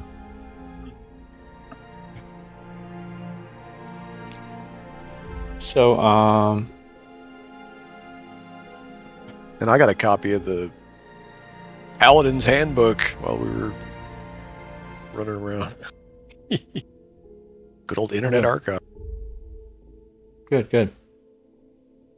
Yeah, that's where I get all my stuff. I've got hordes of stuff off that. Yeah, so so Mort is going to go with Archmage Tarvith. He before you guys adjourn from the tower, he has a couple of gifts for you. The one is for Leoris. He says, Leoris, I know there's going to be some downtime. I hear you had mentioned before you've asked about training underneath our group here within the tower. I've given instructions during your downtime to provide that training to you, and you'll spend the next 3 weeks here with us in the tower, learning as much as you can before you go and do the service for me in Silver Rise. And with that being said, he hasn't leveled, Bob. Yeah, no, but they are going to put in front of him enough things. Experience in my world doesn't have to be through combat, so they're going to give Leoris a rigorous enough training to where he will be leveled at the end of 3 weeks. So, since Brian is not here to do that, I would ask that you go ahead and do it, Jorvik. Okay. That's fine. I don't think Brian will care. I'll do it. It's fine. Yeah. And then for Jorvik, the gift that the Archmage had, he said, "Look, this is not a time to hold back on things. This is the gravity of matters becomes more and more heavy, for sure." He hands you a book. He said, "This tome should help advance your skills." And he just tosses it to you. And basically, it's a tome that will magically accelerate your experience. A tome of understanding, tome of wisdom, or basically, it's help you get to the next level. Oh, thank you very much. I'll read it immediately. Yes, I suppose you would. When I'm not leveling the mage. Yeah. Okay, I got my hands full. So Pick, So I've should we, Pick, have you ever leveled before? I have. Okay. I You can will do it pretty easily, especially with a thief. Okay, yeah, right. So basically, by the end of this little shebang here, we're going to be 4th level across the board. It looks like. Okay, sounds good. Now, as far as the thieves are concerned, Aspen and Pick, for the training to get you to 4th level, I mean, generally speaking, you guys should train under somebody or whatever. You guys are going to go when you leave the tower. And basically, we'll fast forward this, right? We won't play the 3 weeks, but Aspen and Pick, you guys go to the Copper Mask Inn, and let's see, I have. Tell Osiren send us. Yeah, exactly. Yes. So I have the actual name of this guy here. I'm just got to get to my right thing here. Okay, right. Okay, here we go. Yeah. So, yeah, it's Ralden Haskell, Hrhalden Haskell, a Master Ralden Haskell. Go to the Copper Mask Inn and ask for him. When they push back and say, "Who are you?" to ask for the Master, you say, "I am someone Osiren sent me. I'm someone Osiren sent." And Osiren is basically the Archmagus' alter ego, known to Ralden here, and he will help you any way he can. He's highly placed in the network of thieves within Verberbach and the greater Valuna area. And it's with him as you guys do this. Basically, you guys disappear with his gang for 3 weeks, which will you'll learn some secrets that you can share or not share with the party as you see fit. I now have to document what those are. But yeah, you guys are with his gang for 3 weeks to learn the ropes. I think the rule of thumb, right, that I've been saying is that basically it's a week per level, right? So you're going to 4th level. You guys are 3 to 4 weeks. It's going to take you for hardcore, except for the paladin who got it unnaturally. It's going to take you 3 to 4 weeks of hardcore training to really master the skill set that is level 4. So, generally speaking, this is about 100 gold pieces per level. But, they're doing it pro bono at the Thieves Guild. The Paladin didn't have a need. And Brother Maynard, I think the Cleric, remind me, Jax, but the Cleric doesn't need training per se. He just prays over it. Not exactly. I just pray. Yeah. I do a week's worth of intensive, incense burning and just praying. Right. Now, during this period, you could go to, remember, outside the walls is that Sister Alea or something. Let me see what the name of that place is. It's she is kind of a master herbalist down there. The Herbal Mantle. Sister Alira. Oh, yeah. She sells natural salves, healing herbs, blessings tied to Elona's faith. So you can confer with her. In fact, if you spend some time with her and some other herbalist and alchemist around town, I'll give you a chance to roll for another thing on the table that you can prepare and concoct. Yeah. Why not? Yeah, definitely. That's a good idea. So I would be doing that in my leveling and training. So if I've got the chance to do it, I'll do that. So what are we doing? Brewing. I'd say that herbalism is not really needed because they would already have the components. So brewing. Okay. And I guess Jorvik, you're going to the temple as well, probably during this time. Well, not just that, but I'm supposed to attain my mount, my special mount at this level. So somewhere between now and the third week or whatever, we can assume that I'll probably be conferring with you about that. I can wander off on whatever quest or whatever I need to do. But yeah, that's the only cool thing I get at this level, really. Yeah, well, we can we could do a one-off for you on that one. You won't be able to teleport him into Lukesh. So I'm not really sure how that's going to work. But, Holy sword. Well, while everybody else is training, I'm looking for my mount. I'm summoning my mount or whatever. Right. No, I'm saying you can acquire. Avenger. You probably can acquire him in the next 3 weeks. Just in that fourth week, you're going to be teleported to the capital of Ernst.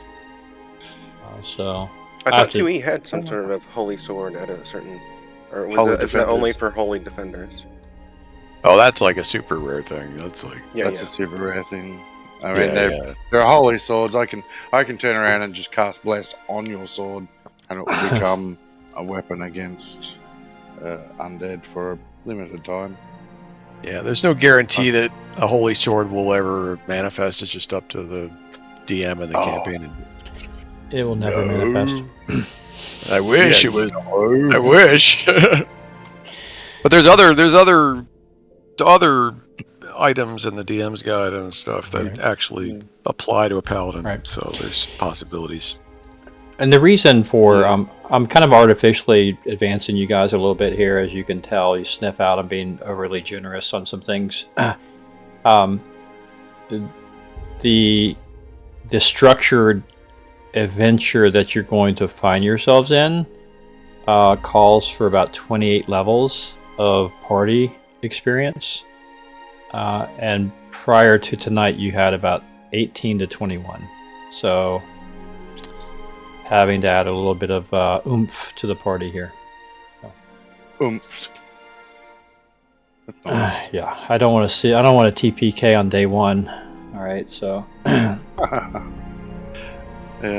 And as for Holy Avengers, you're more likely to find a cursed one than a Holy Avenger.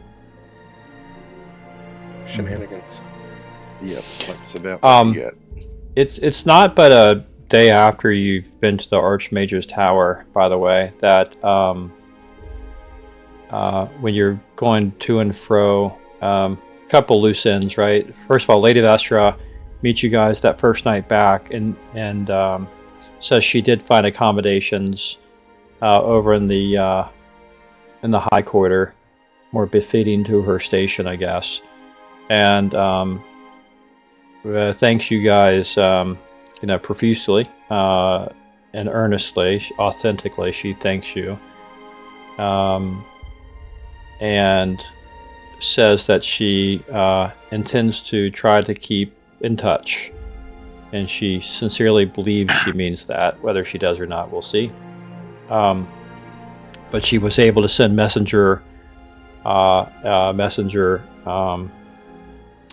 avail herself of a messenger service to get word out to her family that she will be making the trek. She has inquired about some caravans going that way that are heavily protected, and it's likely in a couple days from hence she'll be making that. In about a week from now, she'll be making that journey. She's got family over at the divers, yeah? Beyond the divers, actually. I might bring up, and I meant to bring it up. I might go ahead and do it now. The map of, larger map of Greyhawk. Go ahead.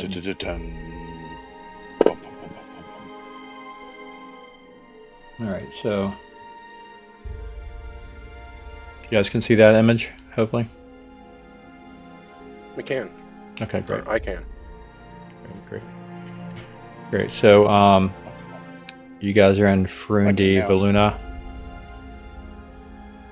Yeah, here. Luna. Around here somewhere. Right, wherever it is. And then, you're going to be teleported to here. I thought we were in the Palatine, the Duchy of Palatine. We're in the country of Earth. Okay. You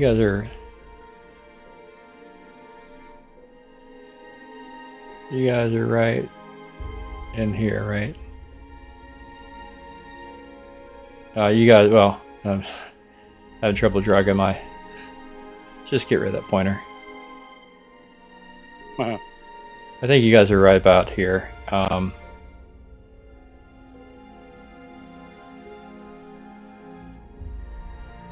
in here somewhere. Or in this area, right? Somewhere.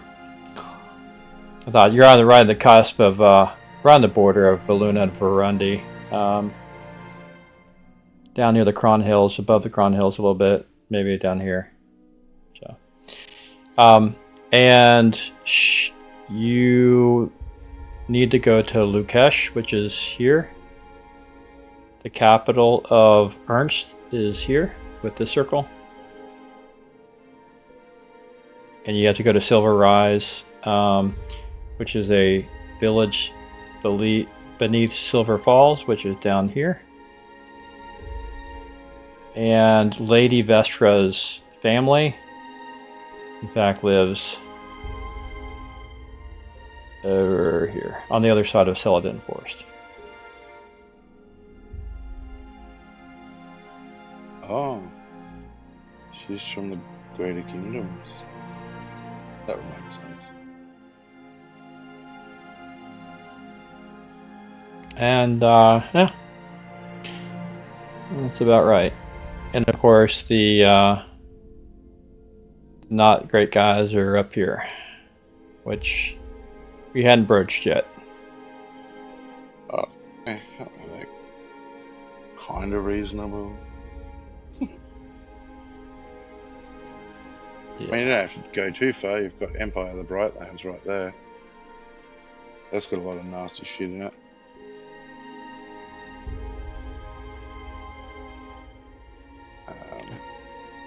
Yeah.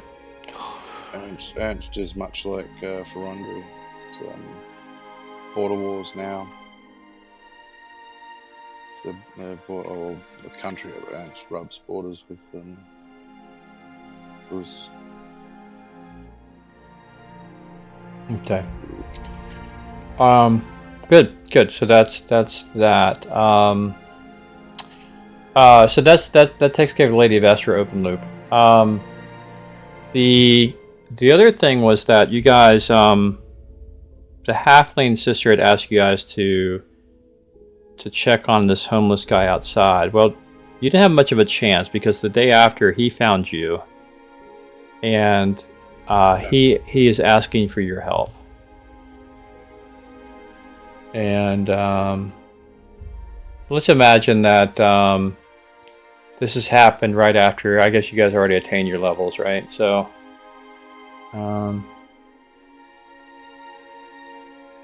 right. So this guy, let me bring it up here.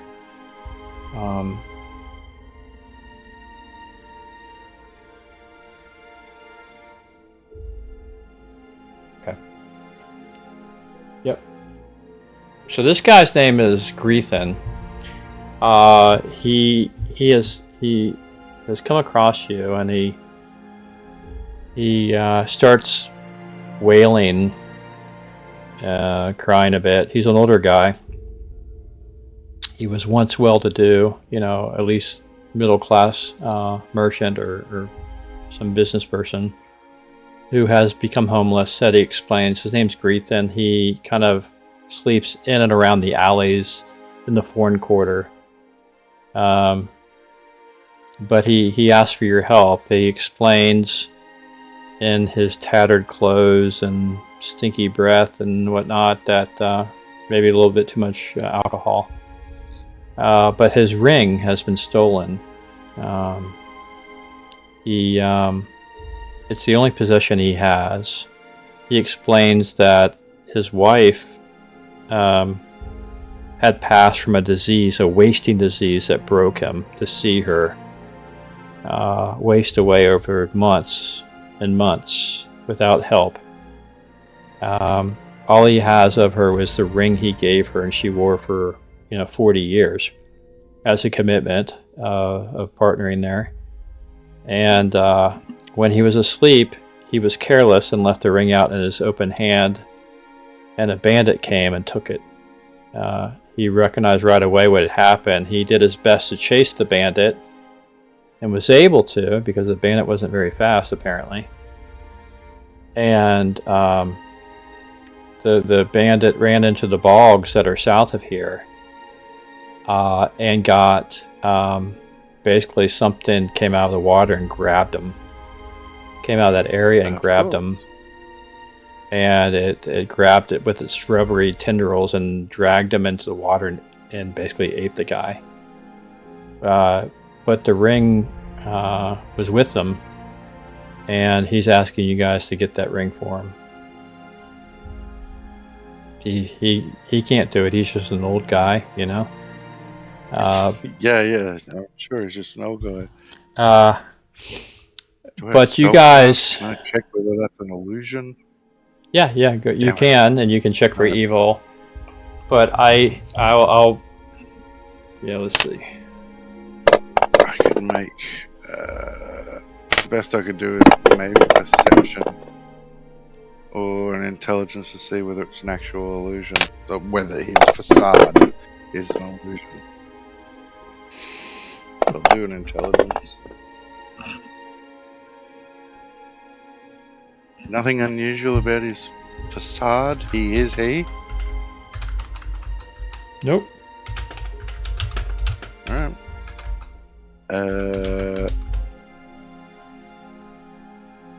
And the marshlands to the south. Yes, just not even very far south. The river runs south and it flattens out, and there's some low areas that might be termed a bog. You don't have to go very far for sure. Yeah. Because we're in Verberbon, right? You're in Verberbon, and yeah. I see the area towards probably a very unwanted temple. 20 minutes of a walk south. There, you could probably come across a bit of a bog area. I don't know True, the river goes all that way. Yeah. Yep. What do you say, guys? How about the guy and possibly lose their lives? Yeah. That's what we do. Who's gonna go swimming with this thing? Oh yeah, I didn't think of that. Swimming. I actually have the skill, so. Oh, do you? Fantastic. And speaking of which, I've got to go. I get one non-weapon proficiency on my thief and Maynard, I believe. WP on the thief as well. You may not have one on your cleric, but check. I'm just gonna check that. My paladin gets them like every 3 levels. Oh yeah, I get one every 4. Okay, so you get your. Oh no, one every 3. Sorry, non-weapon. So I do have one. He could possibly take swimmer with that. Yeah, swimmer.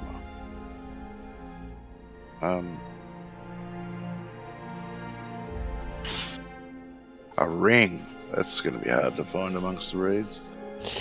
The unknown monster that gobbles up humans. Big.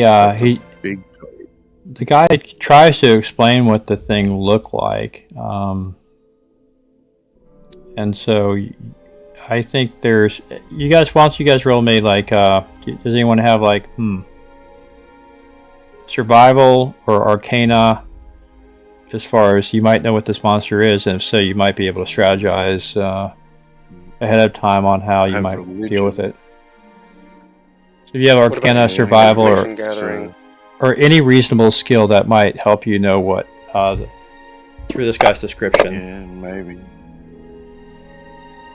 Talk to Okay. people in the town, see if anybody knows about the Yeah. lake. Or... Yeah. Pick. I think that is very good. Yeah. About all we can do. I have swimming. Yeah. Probably not. No, I think Pick has got it with the information gathering, particularly now that he and Aspen have both made friends of the Thieves Guild. They have network capability, right? So yeah, so look, Pick runs into one of the guys that he's trained with for the past 3 weeks. You guys have become honorary members, as it were, not quite, but kind of. And Pick starts asking this guy, "Hey, man, by the way, there's this there's this old dude, the homeless guy, talking about some monster or some kind of creature in the bog south of here that has tendrils and grab people and eating them and stuff." And the guy from the Thieves Guild says, "Yeah, you want to stay away from that. Stay away from that area. That's something they call, I have no idea how to pronounce it. That's a swamp eater in common tongue, and that thing will take your breath away. It's so stinky, but don't let it grab you. We've been avoiding that trail until something takes care of it. We expect the town guards at some point, when they grab a fat guard, then they'll do something about it. Oat yug. That's what they call that thing, an oat yug." And yeah, we can take this. Pick says, like, "What do you know about it?" It's like, "I know it likes to eat dead things, man. Alive things and dead things. And some even say that it has some telepathic abilities, although I'm never going to get close enough to find out."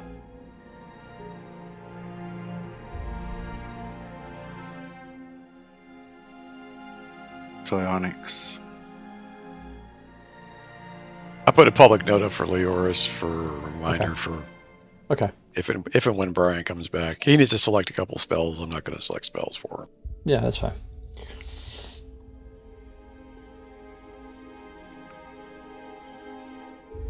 So you guys know that this is what's called an oat yug that is found its way down there, and it has a hunger for. It's not evil. It's just kind of a stupid, not so stupid, but I mean it's animalistic. Yeah, So yeah, neutral base, territorial. Get the Right. fuck away! Give me your food. You are food. Yeah. Has it been causing, apart from this ring, has it been causing terrible disruptions in movement, foraging within the towns? Yeah, I don't know. You gather more information, you probably can find somebody complaining about it. Right. Maybe some farmers whose any sheep or cattle get loose and down that way are definitely goners. Gathering. Because what I'm looking for is there are no local druids out that way. You could, I mean, Sister Alra, your buddy herbalist, would tell you, and she's not aware of any active druids down south. Thought they would have taken care of it, but let's go. Boom. Let's get this ring. Well, the nice thing is I'm completely immune to its disease, so I've already checked on that. Yeah, it's this thing is such a carrion eater, right? It's such a carrion eater that it's bound to have a disease conferred through its bite. Should you ever get bit by it, there's a high likelihood that you will contract some kind of disease. For sure. Not to my paladin. Not for people who are immune to disease, but generally, yeah. That's Yeah. It's like what the was the Gila monster, the Gila monster, or whatever, over on Indonesia, or the Komodo dragon, right? The Komodo dragon. They have such Yeah. rotting Yes. flesh between their teeth that if you get bit by one, it's like, Yeah. yeah, not a good day. Well, they've actually found that our monitors secrete a poison on their beak. Yeah. So it's not just from Karen. The bacteria comes from a secreted poisons gland, Oh, lovely. Oh, nice. and that's the monitors here as well. Yeah, so they all do it. For some Yeah, reason. leave it to the Aussies to know all about that, man. Animal poisons. Yeah, Go to an Aussie and Of they'll course. tell you. For sure. They have Yeah. to. It's like that's why they're calm when they Yeah. see those big spiders because they're not poisonous, but the small ones are. The small ones will kill you. Big ones, you just pat him and go, hey, his name's Harry. It's the same thing with Harry. scorpions. The big ones are Yeah. relatively harmless, but the small ones have the poison. Yeah, the ones the size of your thumb, don't go near them. They'll get you. Okay. So I guess we're gonna run this errand. I say we run the errand. I say we gear up and make it quick. I'm surprised none of the local druids have taken it out of the ecology system if they knew about it. Well, I've got an idea. I mean, my paladin is proficient in longbow, so I could be the bait and try to get it to engage me and draw it out of the water, Mhm. and then you Rude. guys can tee off on. Yeah, I was what just thinking can we could get some. do- Sorry. Yeah, go. No, go. No, I was just gonna say we could get some hand thrown harpoons with some ropes, harpoon it and try to pull it out of the water if that Yes. doesn't work. Netting it with long ropes or harpoons from distance. The alchemist friend. Do they have any potions of cure disease? Scrolls of cure disease? Well, I'm sure you could find it in town. Certainly, the temples would have it, no doubt.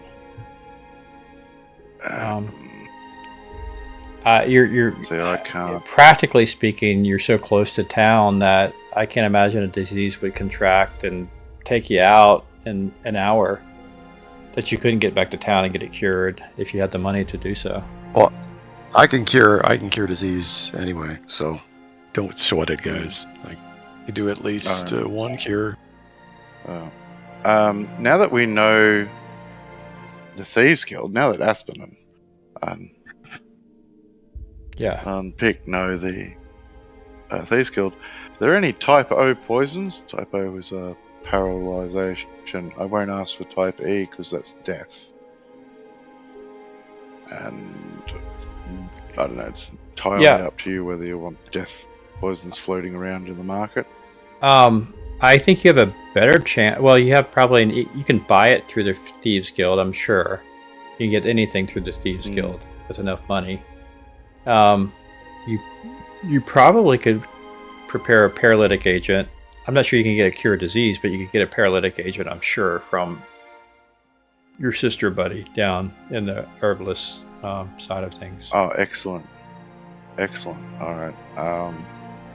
And how many doses would that be per? Like, how many coin per dose? I guess it depends on how it's administered. So, if it's topical, Type O is injection. ingestion. So, I can So literally just down. stick it on Yeah. So down injection. I can the injection. an arrow. So basically, it's got to get into the bloodstream, right? So it just has to penetrate the flesh and get into blood, assuming the thing has blood, right? Zombie wouldn't work. Doesn't do a zombie, but should Okay. affect this creature. So I don't know. I mean, they probably through. You're gonna have to code it liberally, right? And it's not like the it's like the formulation of this thing. It's not going to be like have the viscosity of water where you dip it in, it just runs out. It's got to have some kind of degree of thickness to have sufficiency to penetrate. So I would say like a balm. You could dip it. the active would be like in a kind of a tacky balm.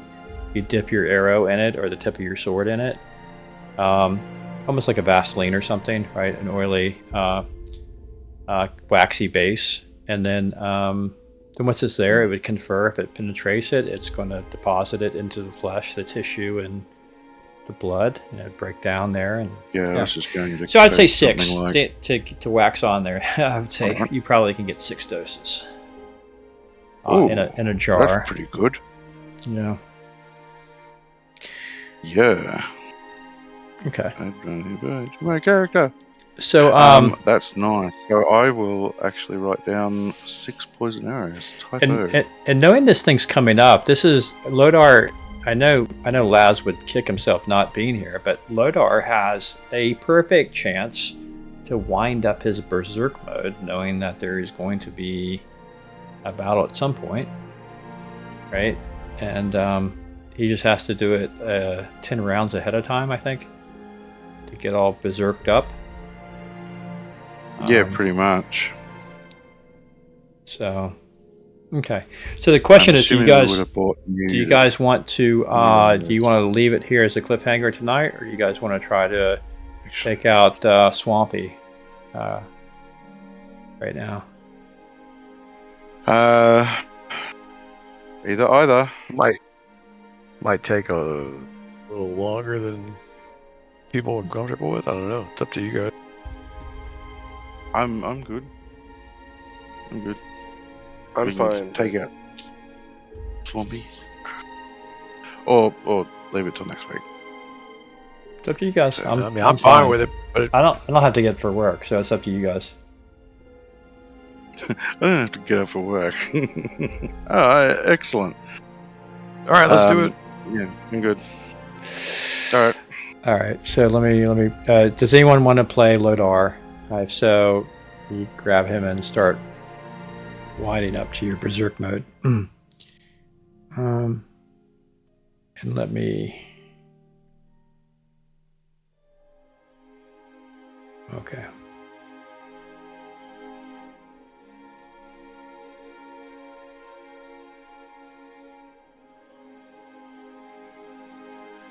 Just closing some of these windows here. It's killing me.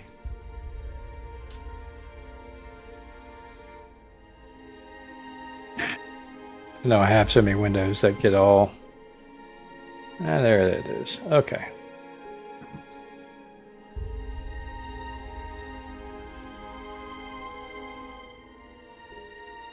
Okay. All right. So. Okay. So you guys get prepped. You learn. You gather information. You find out this thing's an Otyug. If someone learns how to pronounce it, let me know. And this thing is basically a pretty aggressive, hungry garbage eater that has tentacles, two long tentacles that likes to both attack and grapple people, bring them into their might and bite them, kind of like a roper. And it's somewhere here in the bogs. And so you guys hit the road, man, and you're on your way. So if someone's grabbing Lodar, let me know. Oh, I guess I have to release him, don't I? I'll release Lodar. I'd be happy to. Yeah, okay. Pick and I know somebody else is playing multiple, so. Okay, pick. Yeah, grab we him. both got 2 Okay, makes at the moment. balance. Yep, you can. You're buddies with Laz, so you can explain. If you get him killed, you can explain how it happened. Absolutely, I'm sure that'll go over great. Great. No pressure whatsoever. No pressure. All right, so you guys are on a road, and I'll explain what this looks like here. All right, so let me explain it. And it's not according to. It's not according to the typical marching order, so you guys can, tell me how that is in a moment. But I'll just go ahead and set it up for you. Okay, So you guys have found your way south. Couple trails, but you know which one. If you keep bearing to the right, it goes by some water that's not very active, that's not flowing through the river. It's kind of like a side oxbow, as it were, kind of like a very more of a dormant situation with the water table, and so it becomes a bit boggy. And there is a small trail that runs through here.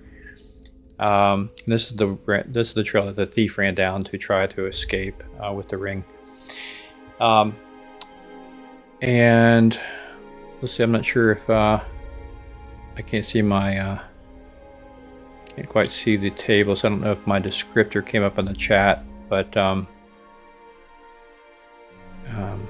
anyhow, I think I'll push up the chat again just in case.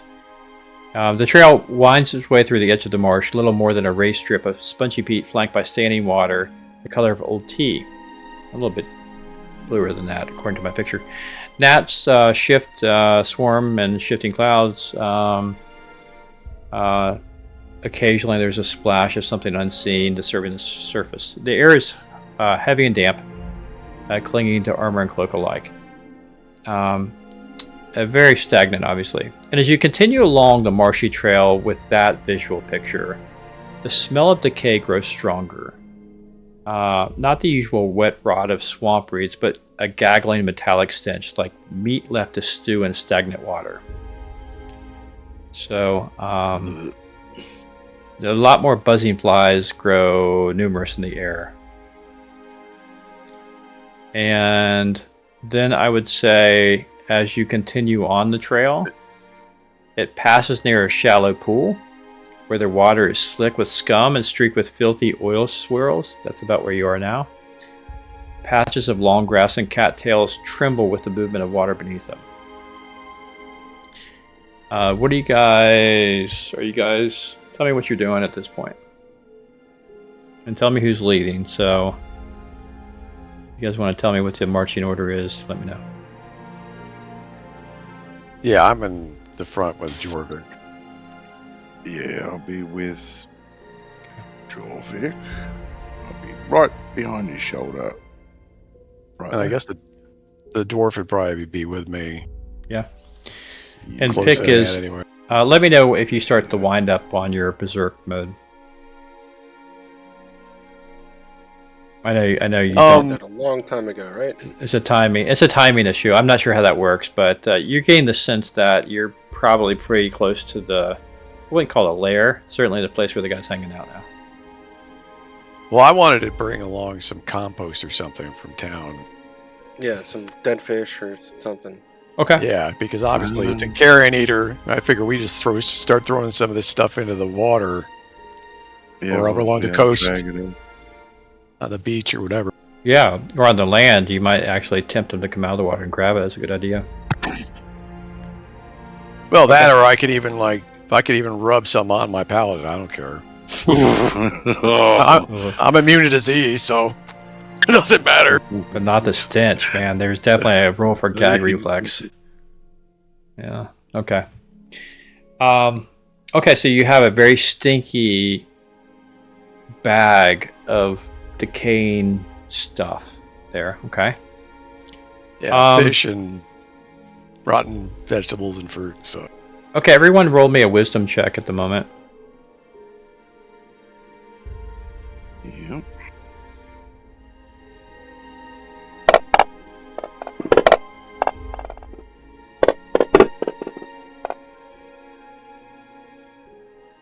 Okay.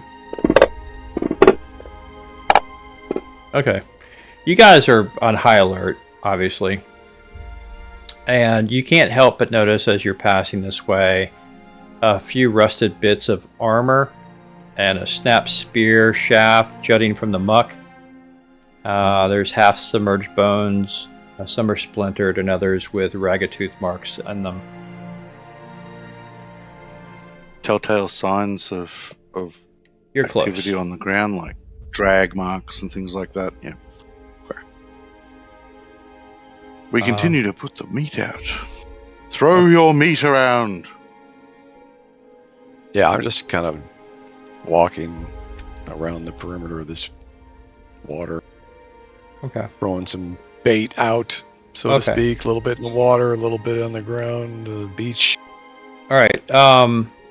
Okay, you're doing this. Roll a check. Roll a 10-sider for me, Jorvik. Let's see if you're surprised.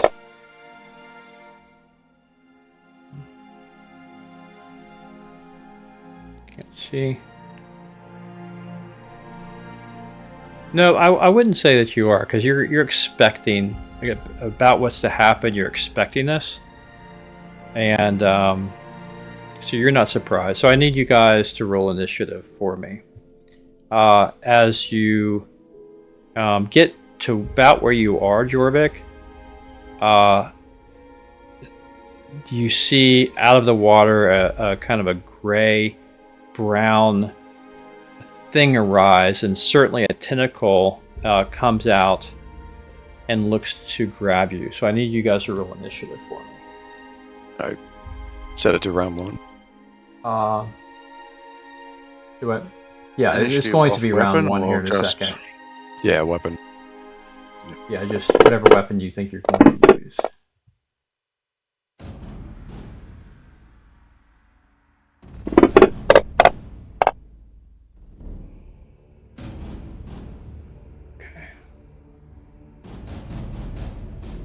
Okay, this is going to be round 1. Wow. Okay, and he is going to roll.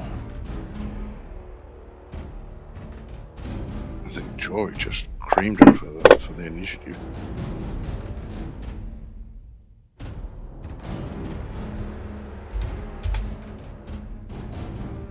Okay. Everyone. That's weird. It didn't roll. Oh no, it did. It added it. Okay. Plus 8.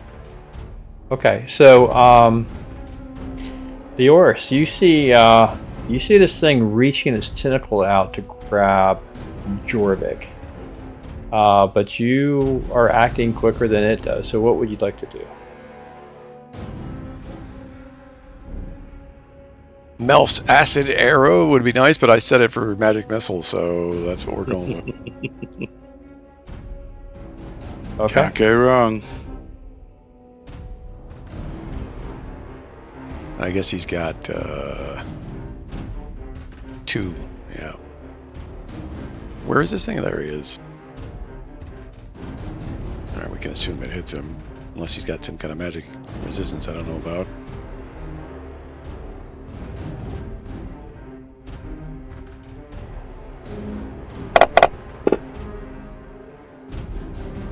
Okay. Ouch. Oh. Maximum. Okay. You won't see that again ever. We're playing around. All right. Lodar, I take it you're in full berserk mode at this point. I am sure he is.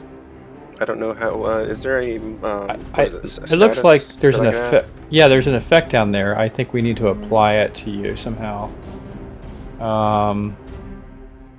Let's see. Lodar targets. Lodar effects. Skill. Open locks. Climb.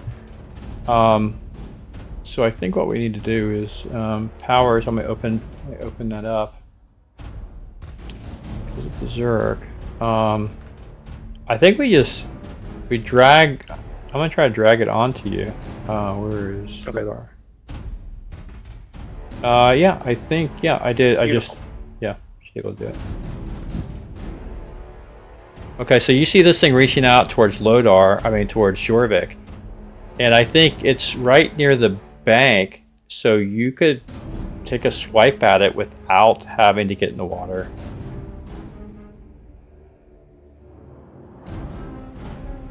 So this thing's like poking its top quarter of the body out?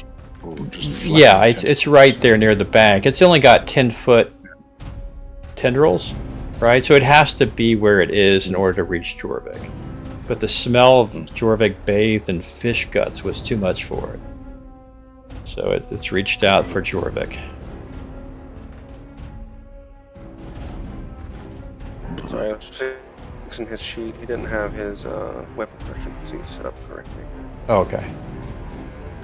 So it was giving him a big minus to Weapons Minus users all the time. 38. Minus 38 to hit. I hope they. Yeah. Yes.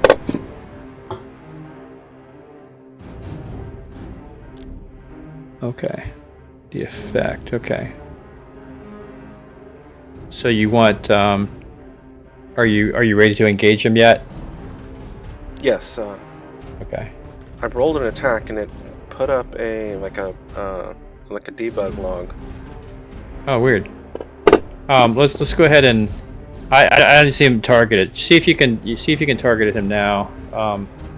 I've got him targeted for you. In other words, but see if you can. Can you not hit him, or your attack is not do anything?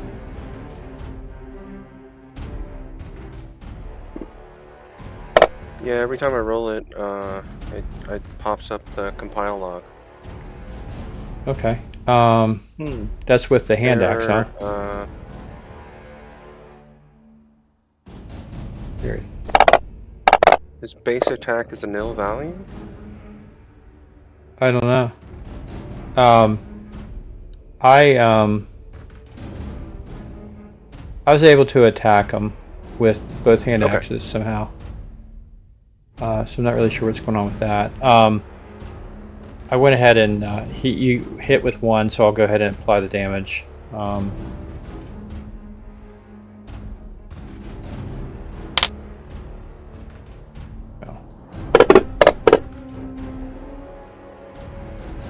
Yeah, it done heavy damage to him. Okay, nice job, Lodar. Definitely did some damage to this guy. Cool. Wow. Maynard, the baton passes to you. You guys are wailing on this very smelly creature, looking to grab your paladin, make dinner out of him. You want to cure him? Whacking with my stick. I think if you were to cast a Cure Wounds on him, you would probably help him out. Yeah. Help him out. You know? Yeah. Why not? He's just a passing buyer. Okay, go for your stick walk. Yeah, I'm gonna go with my stick whacking. Whack him with a stick. No. You didn't have it targeted though, I don't think. I didn't target him. There we go. No And better. still destined to miss. Okay, pick. Passes to you. What is the, is it control click for targeting? Yeah, control click, yep. Control left click. So right now you have Lodar targeted. Or you can just drop the die on top of the icon and it works. Yeah, if you want to do that. Okay. Am I going to get penalties for firing into melee? Only if you roll a 1 or a 2. Okay. And it's pulling up a script there too. I don't know what's up with that. I don't know, maybe were you able to update before you joined? That could be it. I did update. I'm gonna reload. If you can just make the attack for me. I am short bow +1ing it. Okay. Yep. I'll take care of it. And I'm gonna reload right now, but I'm still in Okay. Discord.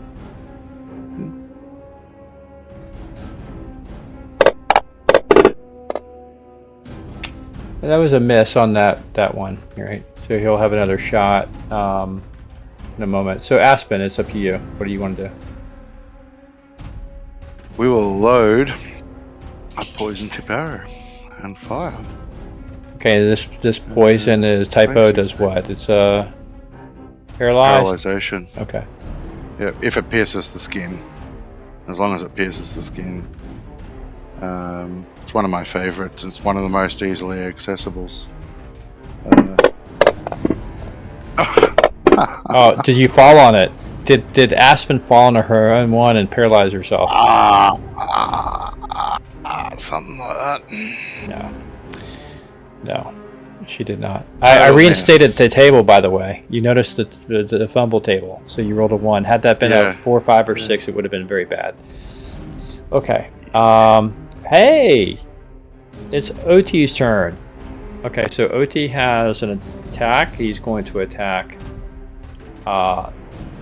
the paladin. Tell me gets up. And OT misses. OT misses. But he's also going to Fumbled. attack, let's see, 1 to He 3, fumbles. Lodar, 4 to 6, Maynard. Lodar it is. Ooh. Crunchy dwarf. I think it's for the Okay. best because he has poison resistance. Crunchy dwarf. Or just, Either one would have hit. So he's got Lodar. He does 6 damage. And does he grapple him? Let's see. He does not. So he does 6 damage, but he is not grappled. So it's the... Well, actually, he's got a bite. Maynard and Lodar are still in the... Close enough Sucker gets a for... lot of attack. He gets 3 attacks, yeah. She's had 3 tentacle attacks already. 2. He gets 2. 3 tentacles plus. I misclicked it, double clicked, but either one of them would have hit. Oh. So, yeah, it was a miss hit by me. Let me verify that it's 3 attacks. I'm pretty sure it is. It's a whack bite. It is. And whack bite. So now he's going to try to. But they don't have the bite on here. That's another tentacle attack. I don't know why it does that. But that either one's a miss there, so that's the bite misses. Okay, so Jorvik, your turn. This thing came whacking at you, missed. It whacked the dwarf and it hit. do I have the second bow attack? Just You like- do. After Jorvik goes at the end of this round, you'll definitely. Oh, okay. I didn't know Jover was at the end. Yeah, if there's anything left of this thing, I think, unfortunately, my Ojig is not long for this world, I'm afraid. I might try to disengage. Let's see what his initiative is, if he lasts. Good old Jorvik, you can count on the Gonna be a miss. the low rolls. Yeah. But All right, I have so another shot, right? Yeah, go ahead, and you can also shoot Pick. You both can tee off on your end of the round. Ooh, Pick hits and Jorvik misses. Go ahead and roll your damage, Pick. What's the -1 from? Encumbered. You're mildly encumbered. Looks like it. 5. Okay, nice job. Okay. All right, guys. New round. Let's go ahead and roll initiative. Let's see what the Odig does. Wait a minute. What? How could? Oh wait, I gotta start a new round. No. Can I start me around? Yep. Okay, now we're good.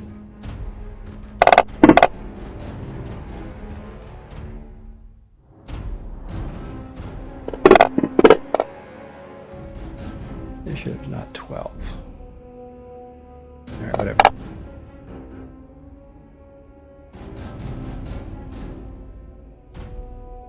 Okay, we all through with that? Okay. Mhm. All right, Leor, so you are quick draw again. You're up again.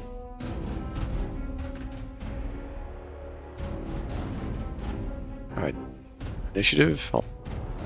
Yeah, if you've not rolled it, roll it. Yeah. Yeah, I'm just. Hold on a second.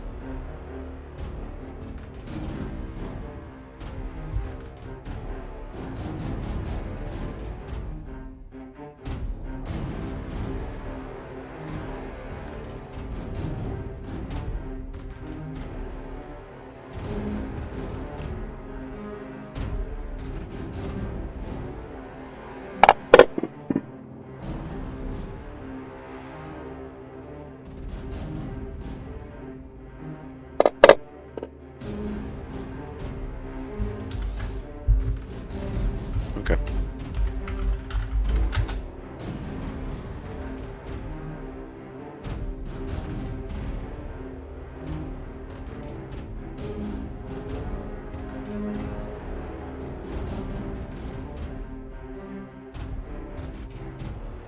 Hmm? Yeah, I don't know what's going on with this. I'm checking the encumbrance too. I rolled the initiative, but As far as I know, encumbrance does not affect your ability to hit. Yeah, I think as you in 2E, I think it does, right? So as you get more Yeah. encumbered, it affects your attack ability. Yep. Movement at first, but then also your ability to actually fight. The more weighed down you are.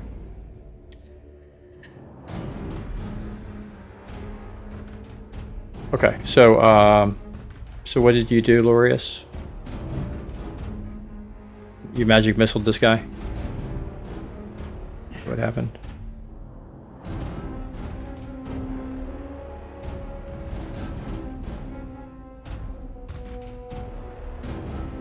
Oh, am I first? Yeah, Leor's. Well, Leor's. Well, no, sorry. I guess you rolled initiative after. Yeah, okay. Brother Maynard is first. So Maynard. Ooh, we'll try and whack him with the stick again. Whack him with the stick. Whacking. No. Okay. Stick whack not My successful. violence is off key. Lodar. It took you down for some hit points, man. You're ready to exact some revenge. Oh, hang on. No. You can. Yeah. Okay. Little miss.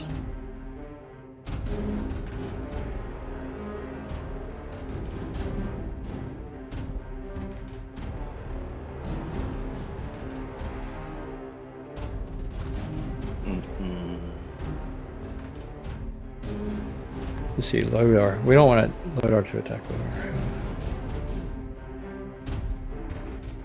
Okay. So you're targeting.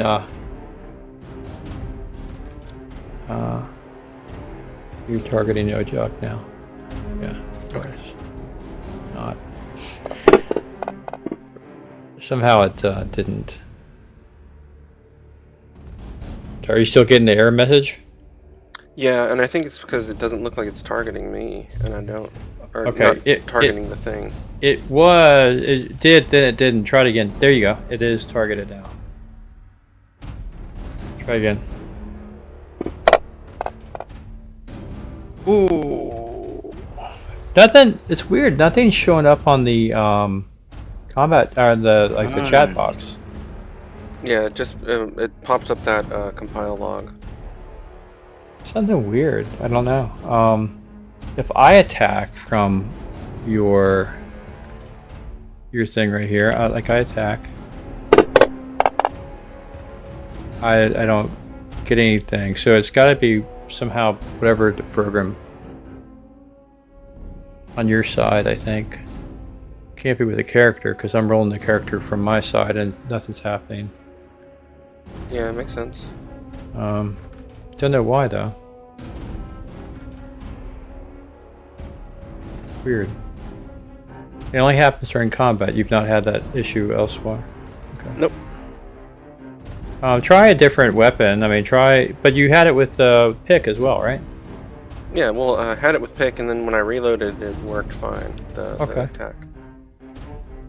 Weird. Try a different weapon with Lodar just for fun. Well, that worked for you. Or was that me? I don't.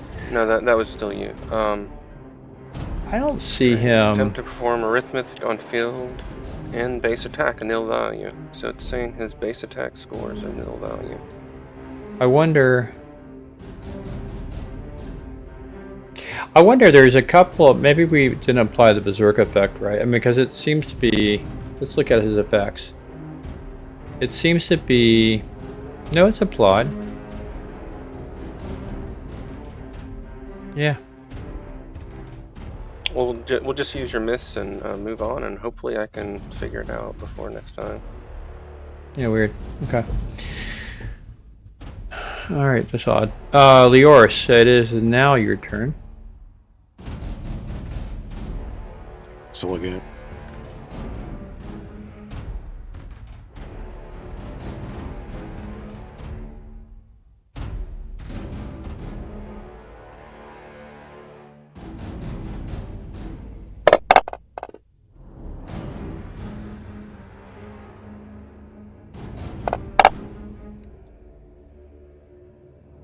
right. Oh, Yay! squish. Boom. I wasn't expecting that, to be honest, but there you go. All right. That I that seemed to have will taken care of heal. Ochig. And as this thing dies its dying breath, you do notice now something that is shining in his teeth amidst all the rotted flesh.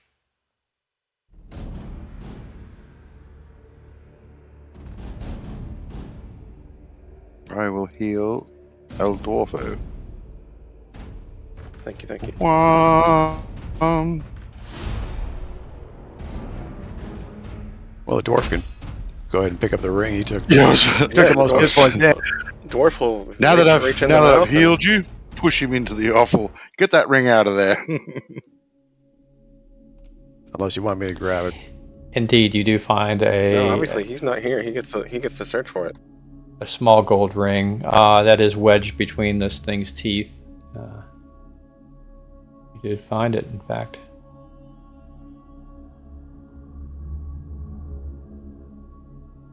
Does it have any markers or anything that we're looking for? No, it's just a worn. his ring? It's a worn gold ring.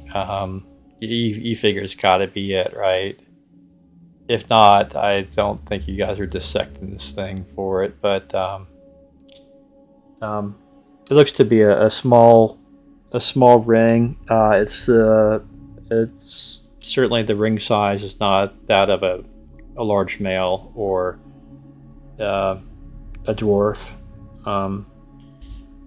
It probably suggests that it could fit a female's ring finger or something. Yeah, it's not very big. It's not like a halfling ring or something. So it reasons well that this could be a lady's ring, a plain unadored ring. It's not like a diamond ring. It's just a plain gold ring.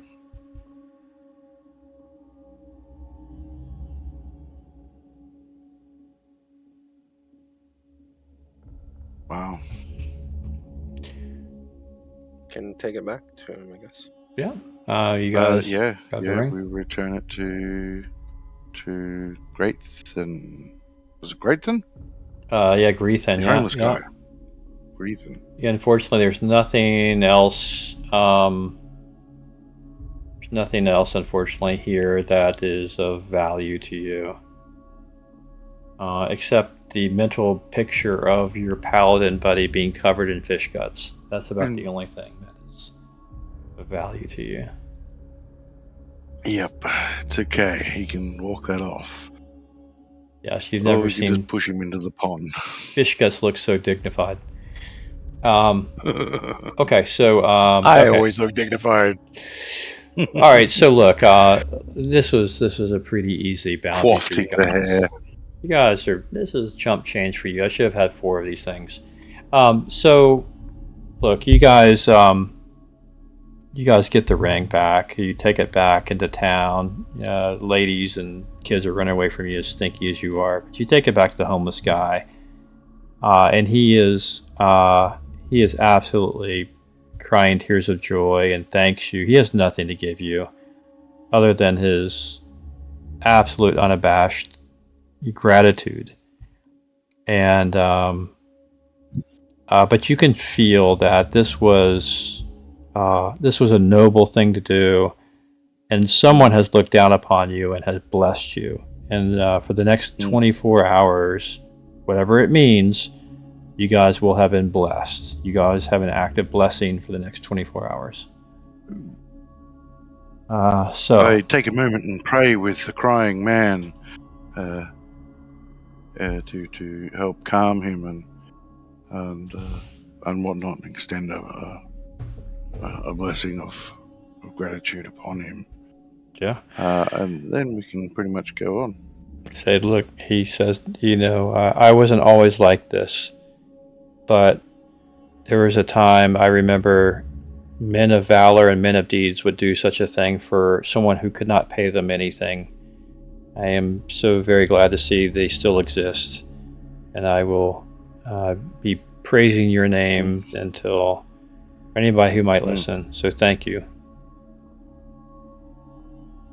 We walk in the light of Shantae. Yep. So he kind of stumbles back and to his little hovel wherever that is, and celebrate with another fifth of, beer, board, wine, whatever, Burundi, potent. The rest of my tankard. Yeah. Okay. So that is a little bit of housekeeping you guys took care of. So that's great. So we'll go ahead and end it here. But you guys, I don't want to take from you any prep time you have. So the next time we'll spend like the first hour prepping whatever else you need, whatever stores you need to go to. If you want to talk to somebody, if you want to network in the guild, if you want to, whatever it is you guys need to do within the Verberbog confines, do it. At that point, when you guys are ready, you will be teleported to the capital city of Ernst, and you'll have to secure travel south to find out what's going on down there. And that will kick off, I think, a pretty challenging adventure for you, which will be great. Excellent. That should be good. Yep. That should be good. Ernst will be interesting. They're pretty stringent on their laws. Yeah, Like this Ferundry. is. I'll share with you really quick the. I'll share with you. Oh, I've already put it out there. If you look at the public player notes, by the way, there is a shared player notes about the Palatine Duchy of Ernst and Lukish. And in those notes, there is a picture of the town, the city, the image of Lukish, which is a pretty good little picture, I think. So that's a shared note for you guys. You can read over it as you want. I will leave the game open so you guys can come back tomorrow if you want to read it. But you can see the image of the capital. If you don't want to look for it, I'll push it out for you. Yeah, if you push it out. Ooh. So that's what Lukish takes a look at. It's right on the border of a river going into a large kind of lake.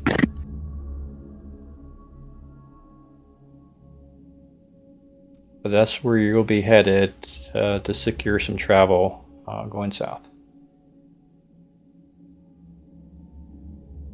Excellent. Yeah, we'll pick that up next week. So, guys, thank you very much. Nicely done. If you pick, if you Nerd Farmer, if you want to hit me up tomorrow, the next day, or whatever, to work out the coding errors that you're seeing, happy to jump on. I'll be around in and out all week to just highlight me. Good, yeah. Yeah, and I'm happy to jump on. We can work out what's going on with your character. Sounds good. Thank you very much, and thank you for running. And it's good playing with everybody again. Sorry, I was a little late. All right, guys. Yeah, take care. Perfect. Yeah. Everybody. All right. See you. And Bye. ciao.